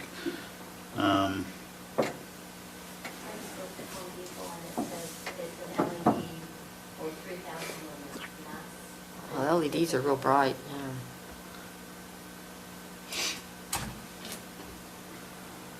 And that produces 642 lumen, it realizes 642 lumen, 3,000, oh, sorry, 3,000 lumen.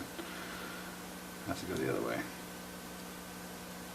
I was calculating luminous intensity in candela, which is really referred to as lux.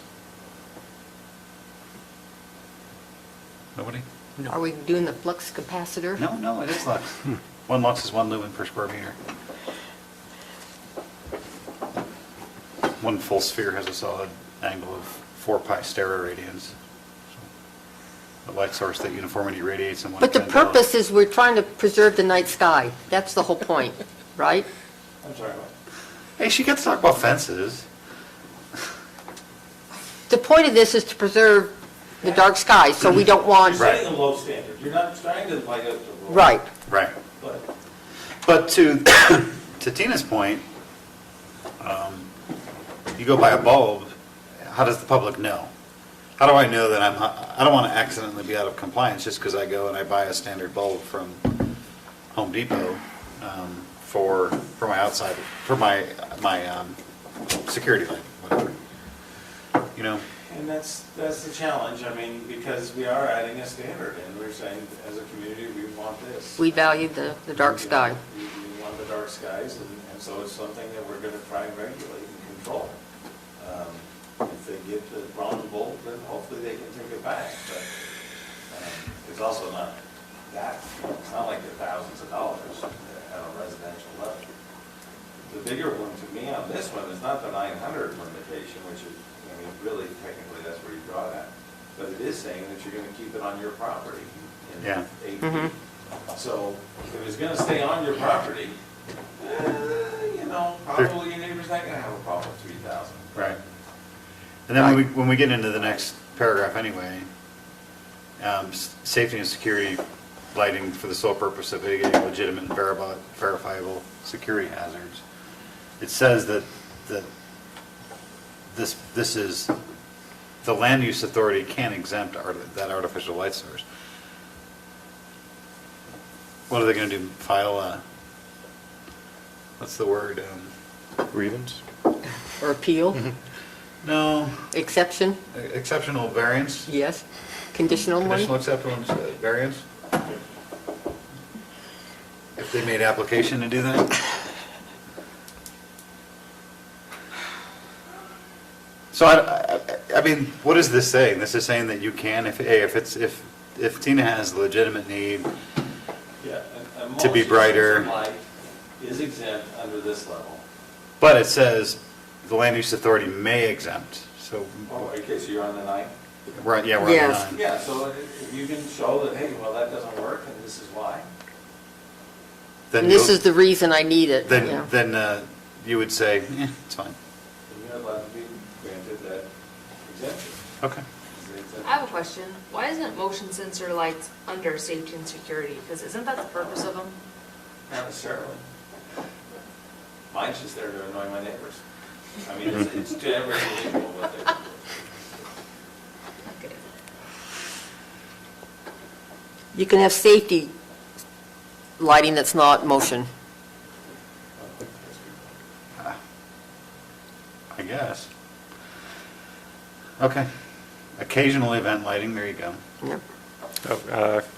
Getting back to motion sensor, can we say off within 10 minutes instead of telling them it has to be off at 10? Less than 10? Within 10 minutes?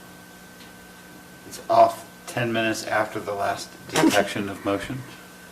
So if someone's out there, Right, can we say within 10, so if they want to set it at 2?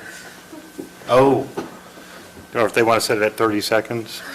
Or what I do to my kids, set it at 5 seconds, because I'm sick Oh, and tired of within, running down. Within, I within. got you, yeah, within 10 minutes. So it doesn't have to be the full 10 minutes. Right. That's, yeah. Well, no, Is it someone's really? saying, Hey, we're planning, this is it says it clearly will your be sweet 10 spot. minutes after. I put within, that's, So you're saying people can't have their lights off until 10 minutes? yeah, that's It'll what it's it'll written. still be off 10 Or you're minutes after. saying I mean, if it it turns has off to 2 be minutes off. after, it's still off 10 You wanna minutes make it after, 2 but minutes it's, after, that's fine. That's within 10 minutes. It'll more than 10 minutes. but you know how people read Can you these set your sometimes. motions like that? Can you pick how long? Yeah, so the way I've got it set up, do you know what IFTT is? If this, then that? So if this, then that is an open source protocol, so I could say, if my outdoor temperature sensor senses that the ground temperature is less than 32 degrees, and the weather app indicates that snow is likely, then turn on the pump for my heated driveway to circulate water Oh, heated for driveway. less than huh? 10. Got it. Or if motion is detected on my camera, then turn the outside light on for 9.5 minutes and record video. Serious, that's how it works, I'm not making it up. It's called IFTT. Okay. Don't judge me, people, don't do it. Occasional event lighting. This wouldn't pertain to movies. I don't know where filming of stuff falls in. That rarely Why happens. wouldn't it, why Yeah, wouldn't that'd it be an occasional event lighting? It says It wouldn't be occasional. on it an would be random. occasional basis. But it wouldn't be, because it has to be off by 10:30. Some want to film at night. Then they'd have to get a permit. That's what I mean. And so the permit would exempt them from this. Right. No, they would get it permitted. It wouldn't fall into this category. That's what I mean. It would be a separate This ordinance. is exemptions. Okay. Occasional events shall not occur more than twice per month. Yep. For it to be defined as an occasional event. Well, what if it's a wedding venue? Then they would have to have a lighting plan. Okay. Lighting standards would be.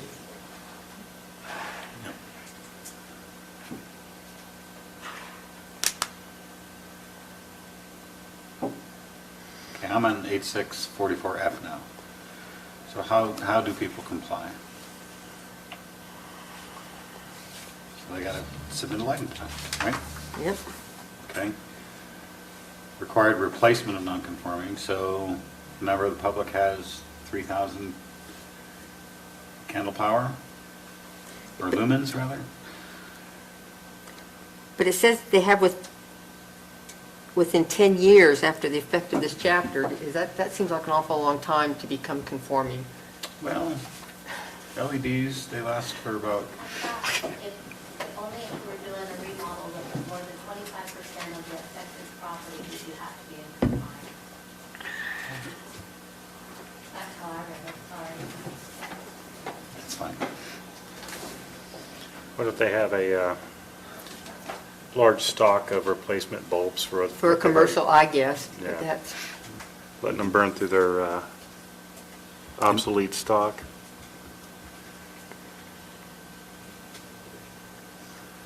and this is just for commercial and stuff. It's not residential. They still doing the budget?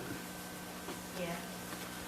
Maybe they're going to have to set aside some funds here. The county shall employ educational methods and incentives to encourage voluntary compliance. Is there a class we can take? You're not listening. The land use authority is going to teach it. Okay. You got room down there in the office to teach this class? You are on one tonight. Sorry. It's the fence one. Lighting replacement. The replacement, okay. Yeah, I'm- Right, so it's only going to happen, the replacement of any non-conforming outdoor artificial light source shall comply with the requirements of this chapter. So the light bulb burns out, you gotta get a new one that complies. If you do 25% more construction, you gotta comply. You can expand your building, gotta comply. Yep. Or if you need any type of land use permit, 25% of the site area, okay. I don't understand, so I'm clear back on lighting conversion. So it says the county shall provide frequent public notice of the effect, but no less than one per year after the effect of this chapter. So we have to give 10, possibly 10 notices?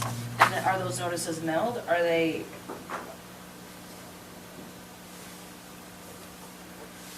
I understand like one notice to say, hey, you're out of compliance, but To conform within 10 years after the effect. The county shall provide a frequent public notice of the effect, but no less than one per year for the effect of this chapter. So I think this is talking about the county needs to educate the public at least once a year. And post it in the To say, hey, paper or look, the lighting something. standards are changing, 10 years, 9 years, 1 year left, 6 months left. So it's putting the burden on the It's just a county. public notice. Yeah. So it'll just be on Morgan Moms. Yeah. how On the county website. what would be an example of an incentive that we could offer for people to put in the right lines? I would recommend like a discount on my property tax, 'cause it went up $700 for school tax this year. Basin Water How often much? does 700? multiple toilets at a discount if you'll turn in your whole time. And some program like that could happen. That They bring in your Old light bulbs. your old wall pack and we'll give you a new one at half the cost or something like that. So just putting it out there in case. Shall means we have to, right? So this is saying we have to have an incentive plan. At what point does that get put in the budget?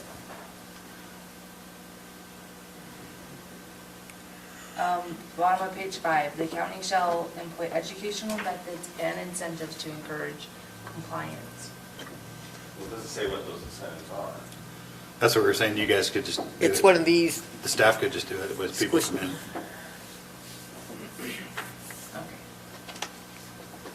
Okay. Well, the example you gave is bring in your old box, we'll give you a new one. Who's paying for the new one?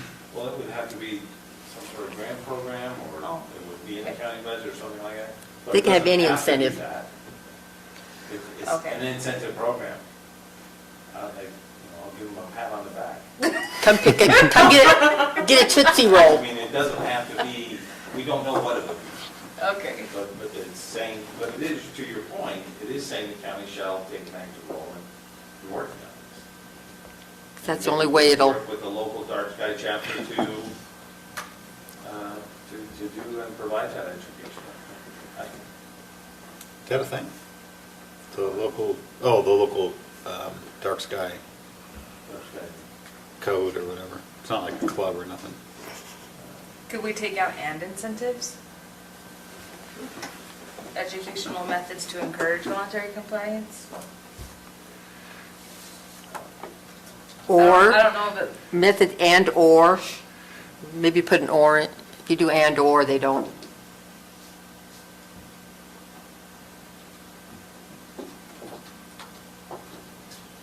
maybe it's not a big deal. I don't know. Yeah. I don't know. It's worth talking about. I just don't want to tie the county to an incentive when we don't have money for incentives. Or we have to find a grant program for incentives. What, are you laughing? Does it make sense? No, it's fair. Instead of shall, change it to may. The incentive for the homeowner is they can't get a remodel permit if they're doing more than 25% of their Right. house. That's the incentive right there. It'll limit development because people don't want to change their lighting. Or the county should employ, I mean, you can make it. I mean, simple fix is change the shall and may. Okay. Yeah, And we don't There you have to, go. but we can. that will just Sure. be me.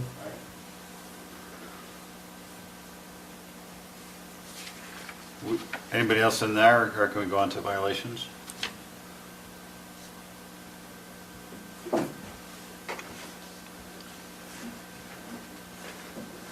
So if you put the wrong thing in intentionally, or you alter it intentionally, or you don't shield it. Enforcement's, I've received some courtesy letters from my HOA before, but they never felt like a courtesy letter. I'd like to see a courtesy letter. Maybe a non-compliant outdoor lighting on the premises. Yeah. So you want to warn them. The only thing I would say about this is that it's really the only place in our code that we've outlined how we're going to enforce anything. Which is good. Like, can we take this and cut and paste it, copy and paste it into To everything? to everything?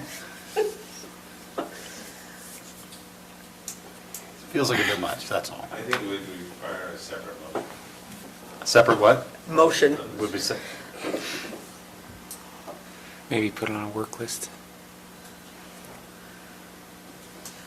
I think it's good. Okay. I mean, it's a step in the right direction. It's just, I'm sure it'll have kind of to. stands out that it's more restrictive or more definitive, I guess, than pretty much anything else we do.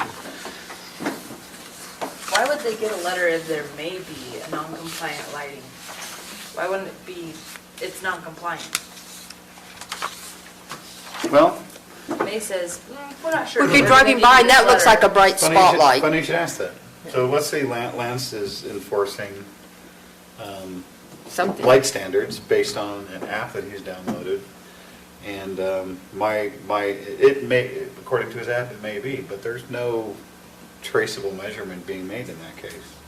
I mean, we have a National Institute of Standards and Technology, and the Candela is held as an SI unit as an international standard. It has to be traceable all the way down to the actual measurement device.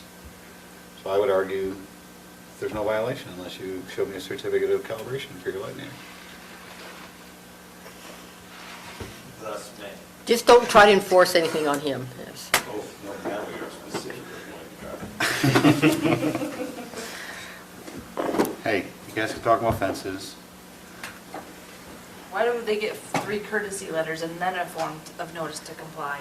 Because we're being, That's another question.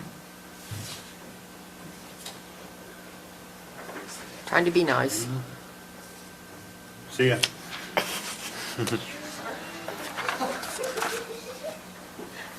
Quick, make a motion. All right, so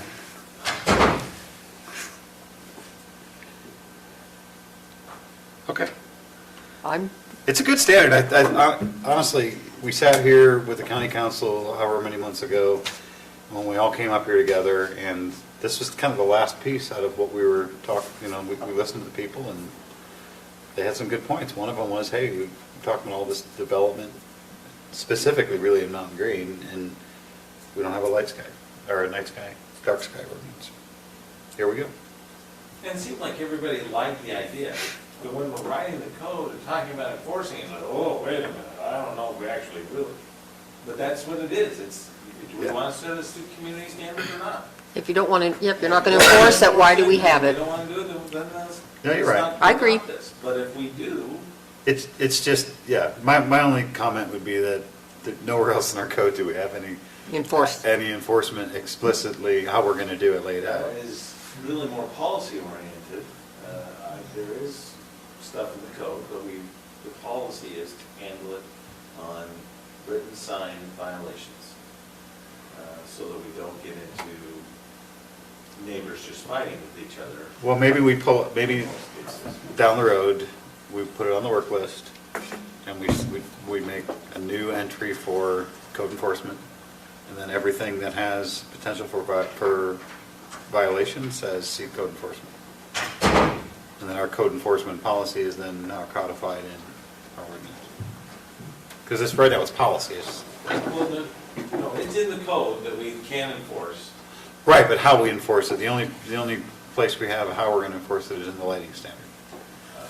No, We have I a think it's an 8.5. We talk about. Class C misdemeanor type Yeah, but we don't say how many letters we're gonna take out, send Yeah. out, and how often we're gonna send them. Not to that level of detail. That's what I mean, it's like, I just, maybe in the future, we pull that out and everything points to that or something. I don't know. I would just, there's, right now, we have, if this was in our code right now, this would be the only place we have defined how we're gonna enforce a policy. No? We have it defined in our code. We do? Yes. Okay, I trust you, we don't have to look at that. You said Is it 8.5? this detailed? No, that was my point, it's not as detailed. It just says you'll enforce it, I think.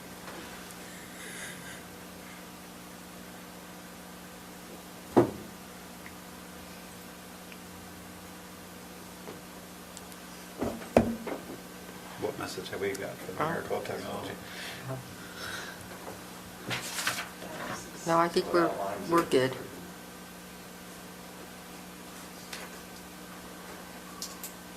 So it says it in different language, it's probably not exactly the same, but I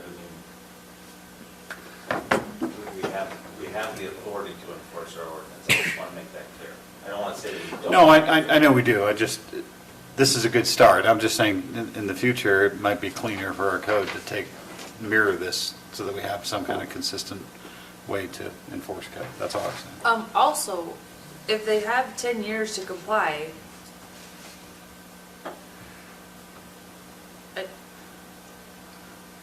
That's just on existing non-conforming, but new will So have to these comply apply to- immediately. Right.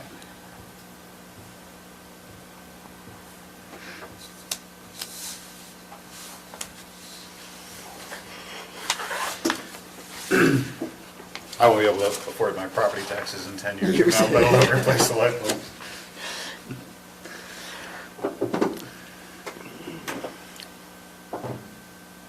Okay, any other questions on the lighting standard?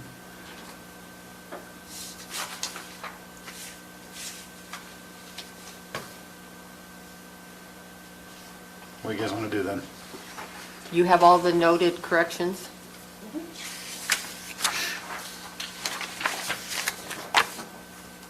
Anybody wants to look on page 3? There's some recommended motions.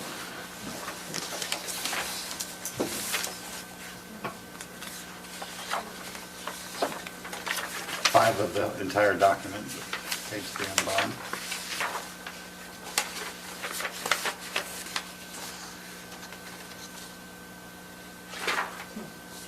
okay.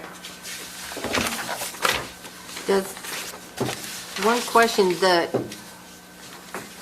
exemption for non-conforming is just for commercial, not residential? Is that how it's, For the 10 years. yes, is that just commercial, is what I'm, I thought it was for both. is it both?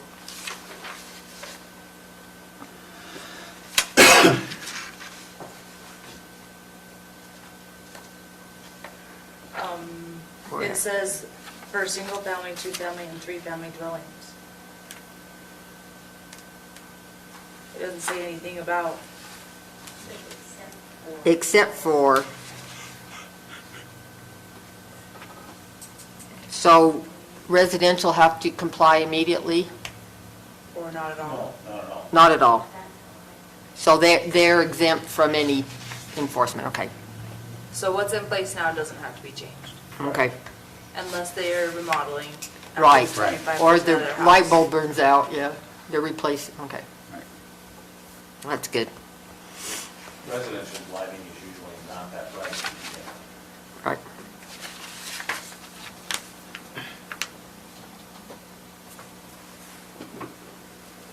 Okay?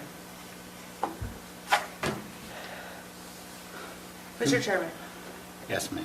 I move that we recommend approval to the county council for the revisions to the Morgan County Code Section 8-6-44 regarding establishing outdoor lighting requirements based on the findings in the staff report dated October 10th, 2019, with the corrections that Bailey has been keeping up on. Very good. We have a motion, do we have a second? I'll second it. Second. All those in favor? Aye. Motion passes. Item number 8 on our agenda, business staff questions.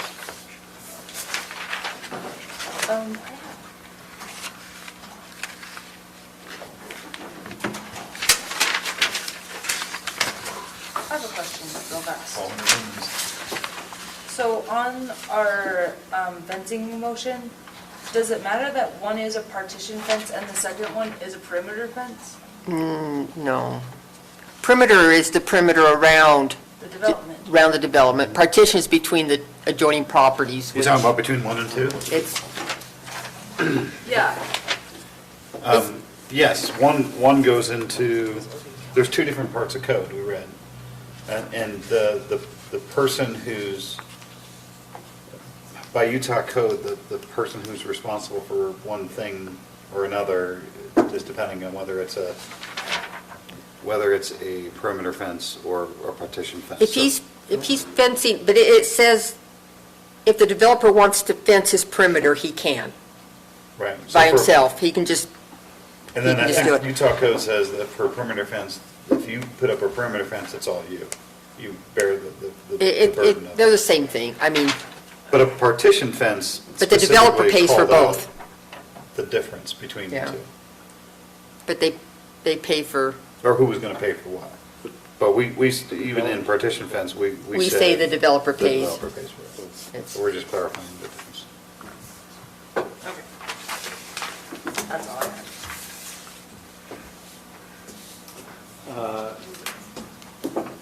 Well, I'm just thinking ahead to the end of the year.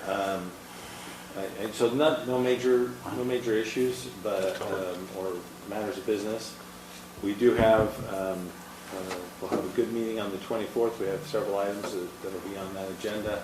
But then we will just have one meeting on November 14th and one meeting in December, can't think what date. 12th? Yep. The 12th would usually be our end of year appreciation dinner. Planning on that. Haley had mentioned last year that she would like, as the and I don't really want to spoil any surprises, but I'd like to get your input on coat types. If we're going to invest in, if we're going to buy a gift for the planning commission members. Haley had mentioned a coat or a sweatshirt or something along those lines. Happy to do that. But if you have a preference or something you'd like specifically, we'd like to get those ordered and Okay. get them going. And once we decide on the jacket style, then we look at sizes and get that from everybody. But I just want to throw it out there that maybe you can take a look, and if you know what you want, I'd rather get you what you want than what I think you want. My preference is some type of soft shell jacket. So you Okay. probably want brownie moth yolk. Yeah. But as far as like color, I don't have a preference. Do you have a certain place you're getting that you can give us ideas, or? I can send you out a link to the Okay. place we usually do. So. And get it embroidered or something like that. Yeah, that'd be good. So. Maybe don't Probably worry. not. I might be out of town Sorry. on the 21st of November. But I don't think we have anything else. We for have the staff. 14th is the meeting. This is Elton John collection on that. First, oh, yeah, and then not the 28th, right? Yeah. Okay, so we're good. Yeah. Okay. Okay, anything else for staff or questions for us? Okay. The minutes, everybody's already talked? You got the field? Got the Yeah. field trip? Yeah. Okay, motion Well, to, no, where do you want that at? just at the very beginning? Before, should I put it just up before, Wouldn't you do one as field trip, right here, 2 as call to order, like at the agenda? 3 as pledge of allegiance? That's how it is in this. But we And went our last- on the field trip before all that. Yeah. I know, that's why I'm saying field trip should be listed first, Yeah. as number 1. Yeah, so maybe number 1, put field trip above all the, I'm gonna put it above the minutes of the Morgan County Planning Commission meeting because I didn't take minutes for it. Okay. So It'll be up at the top. We didn't know if that's what happened. Okay. Okay. Okay. Motion to approve the minutes? So moved. Second? Second. All those in favor? Aye. So moved. Second. All those in favor? Aye. It's before 9.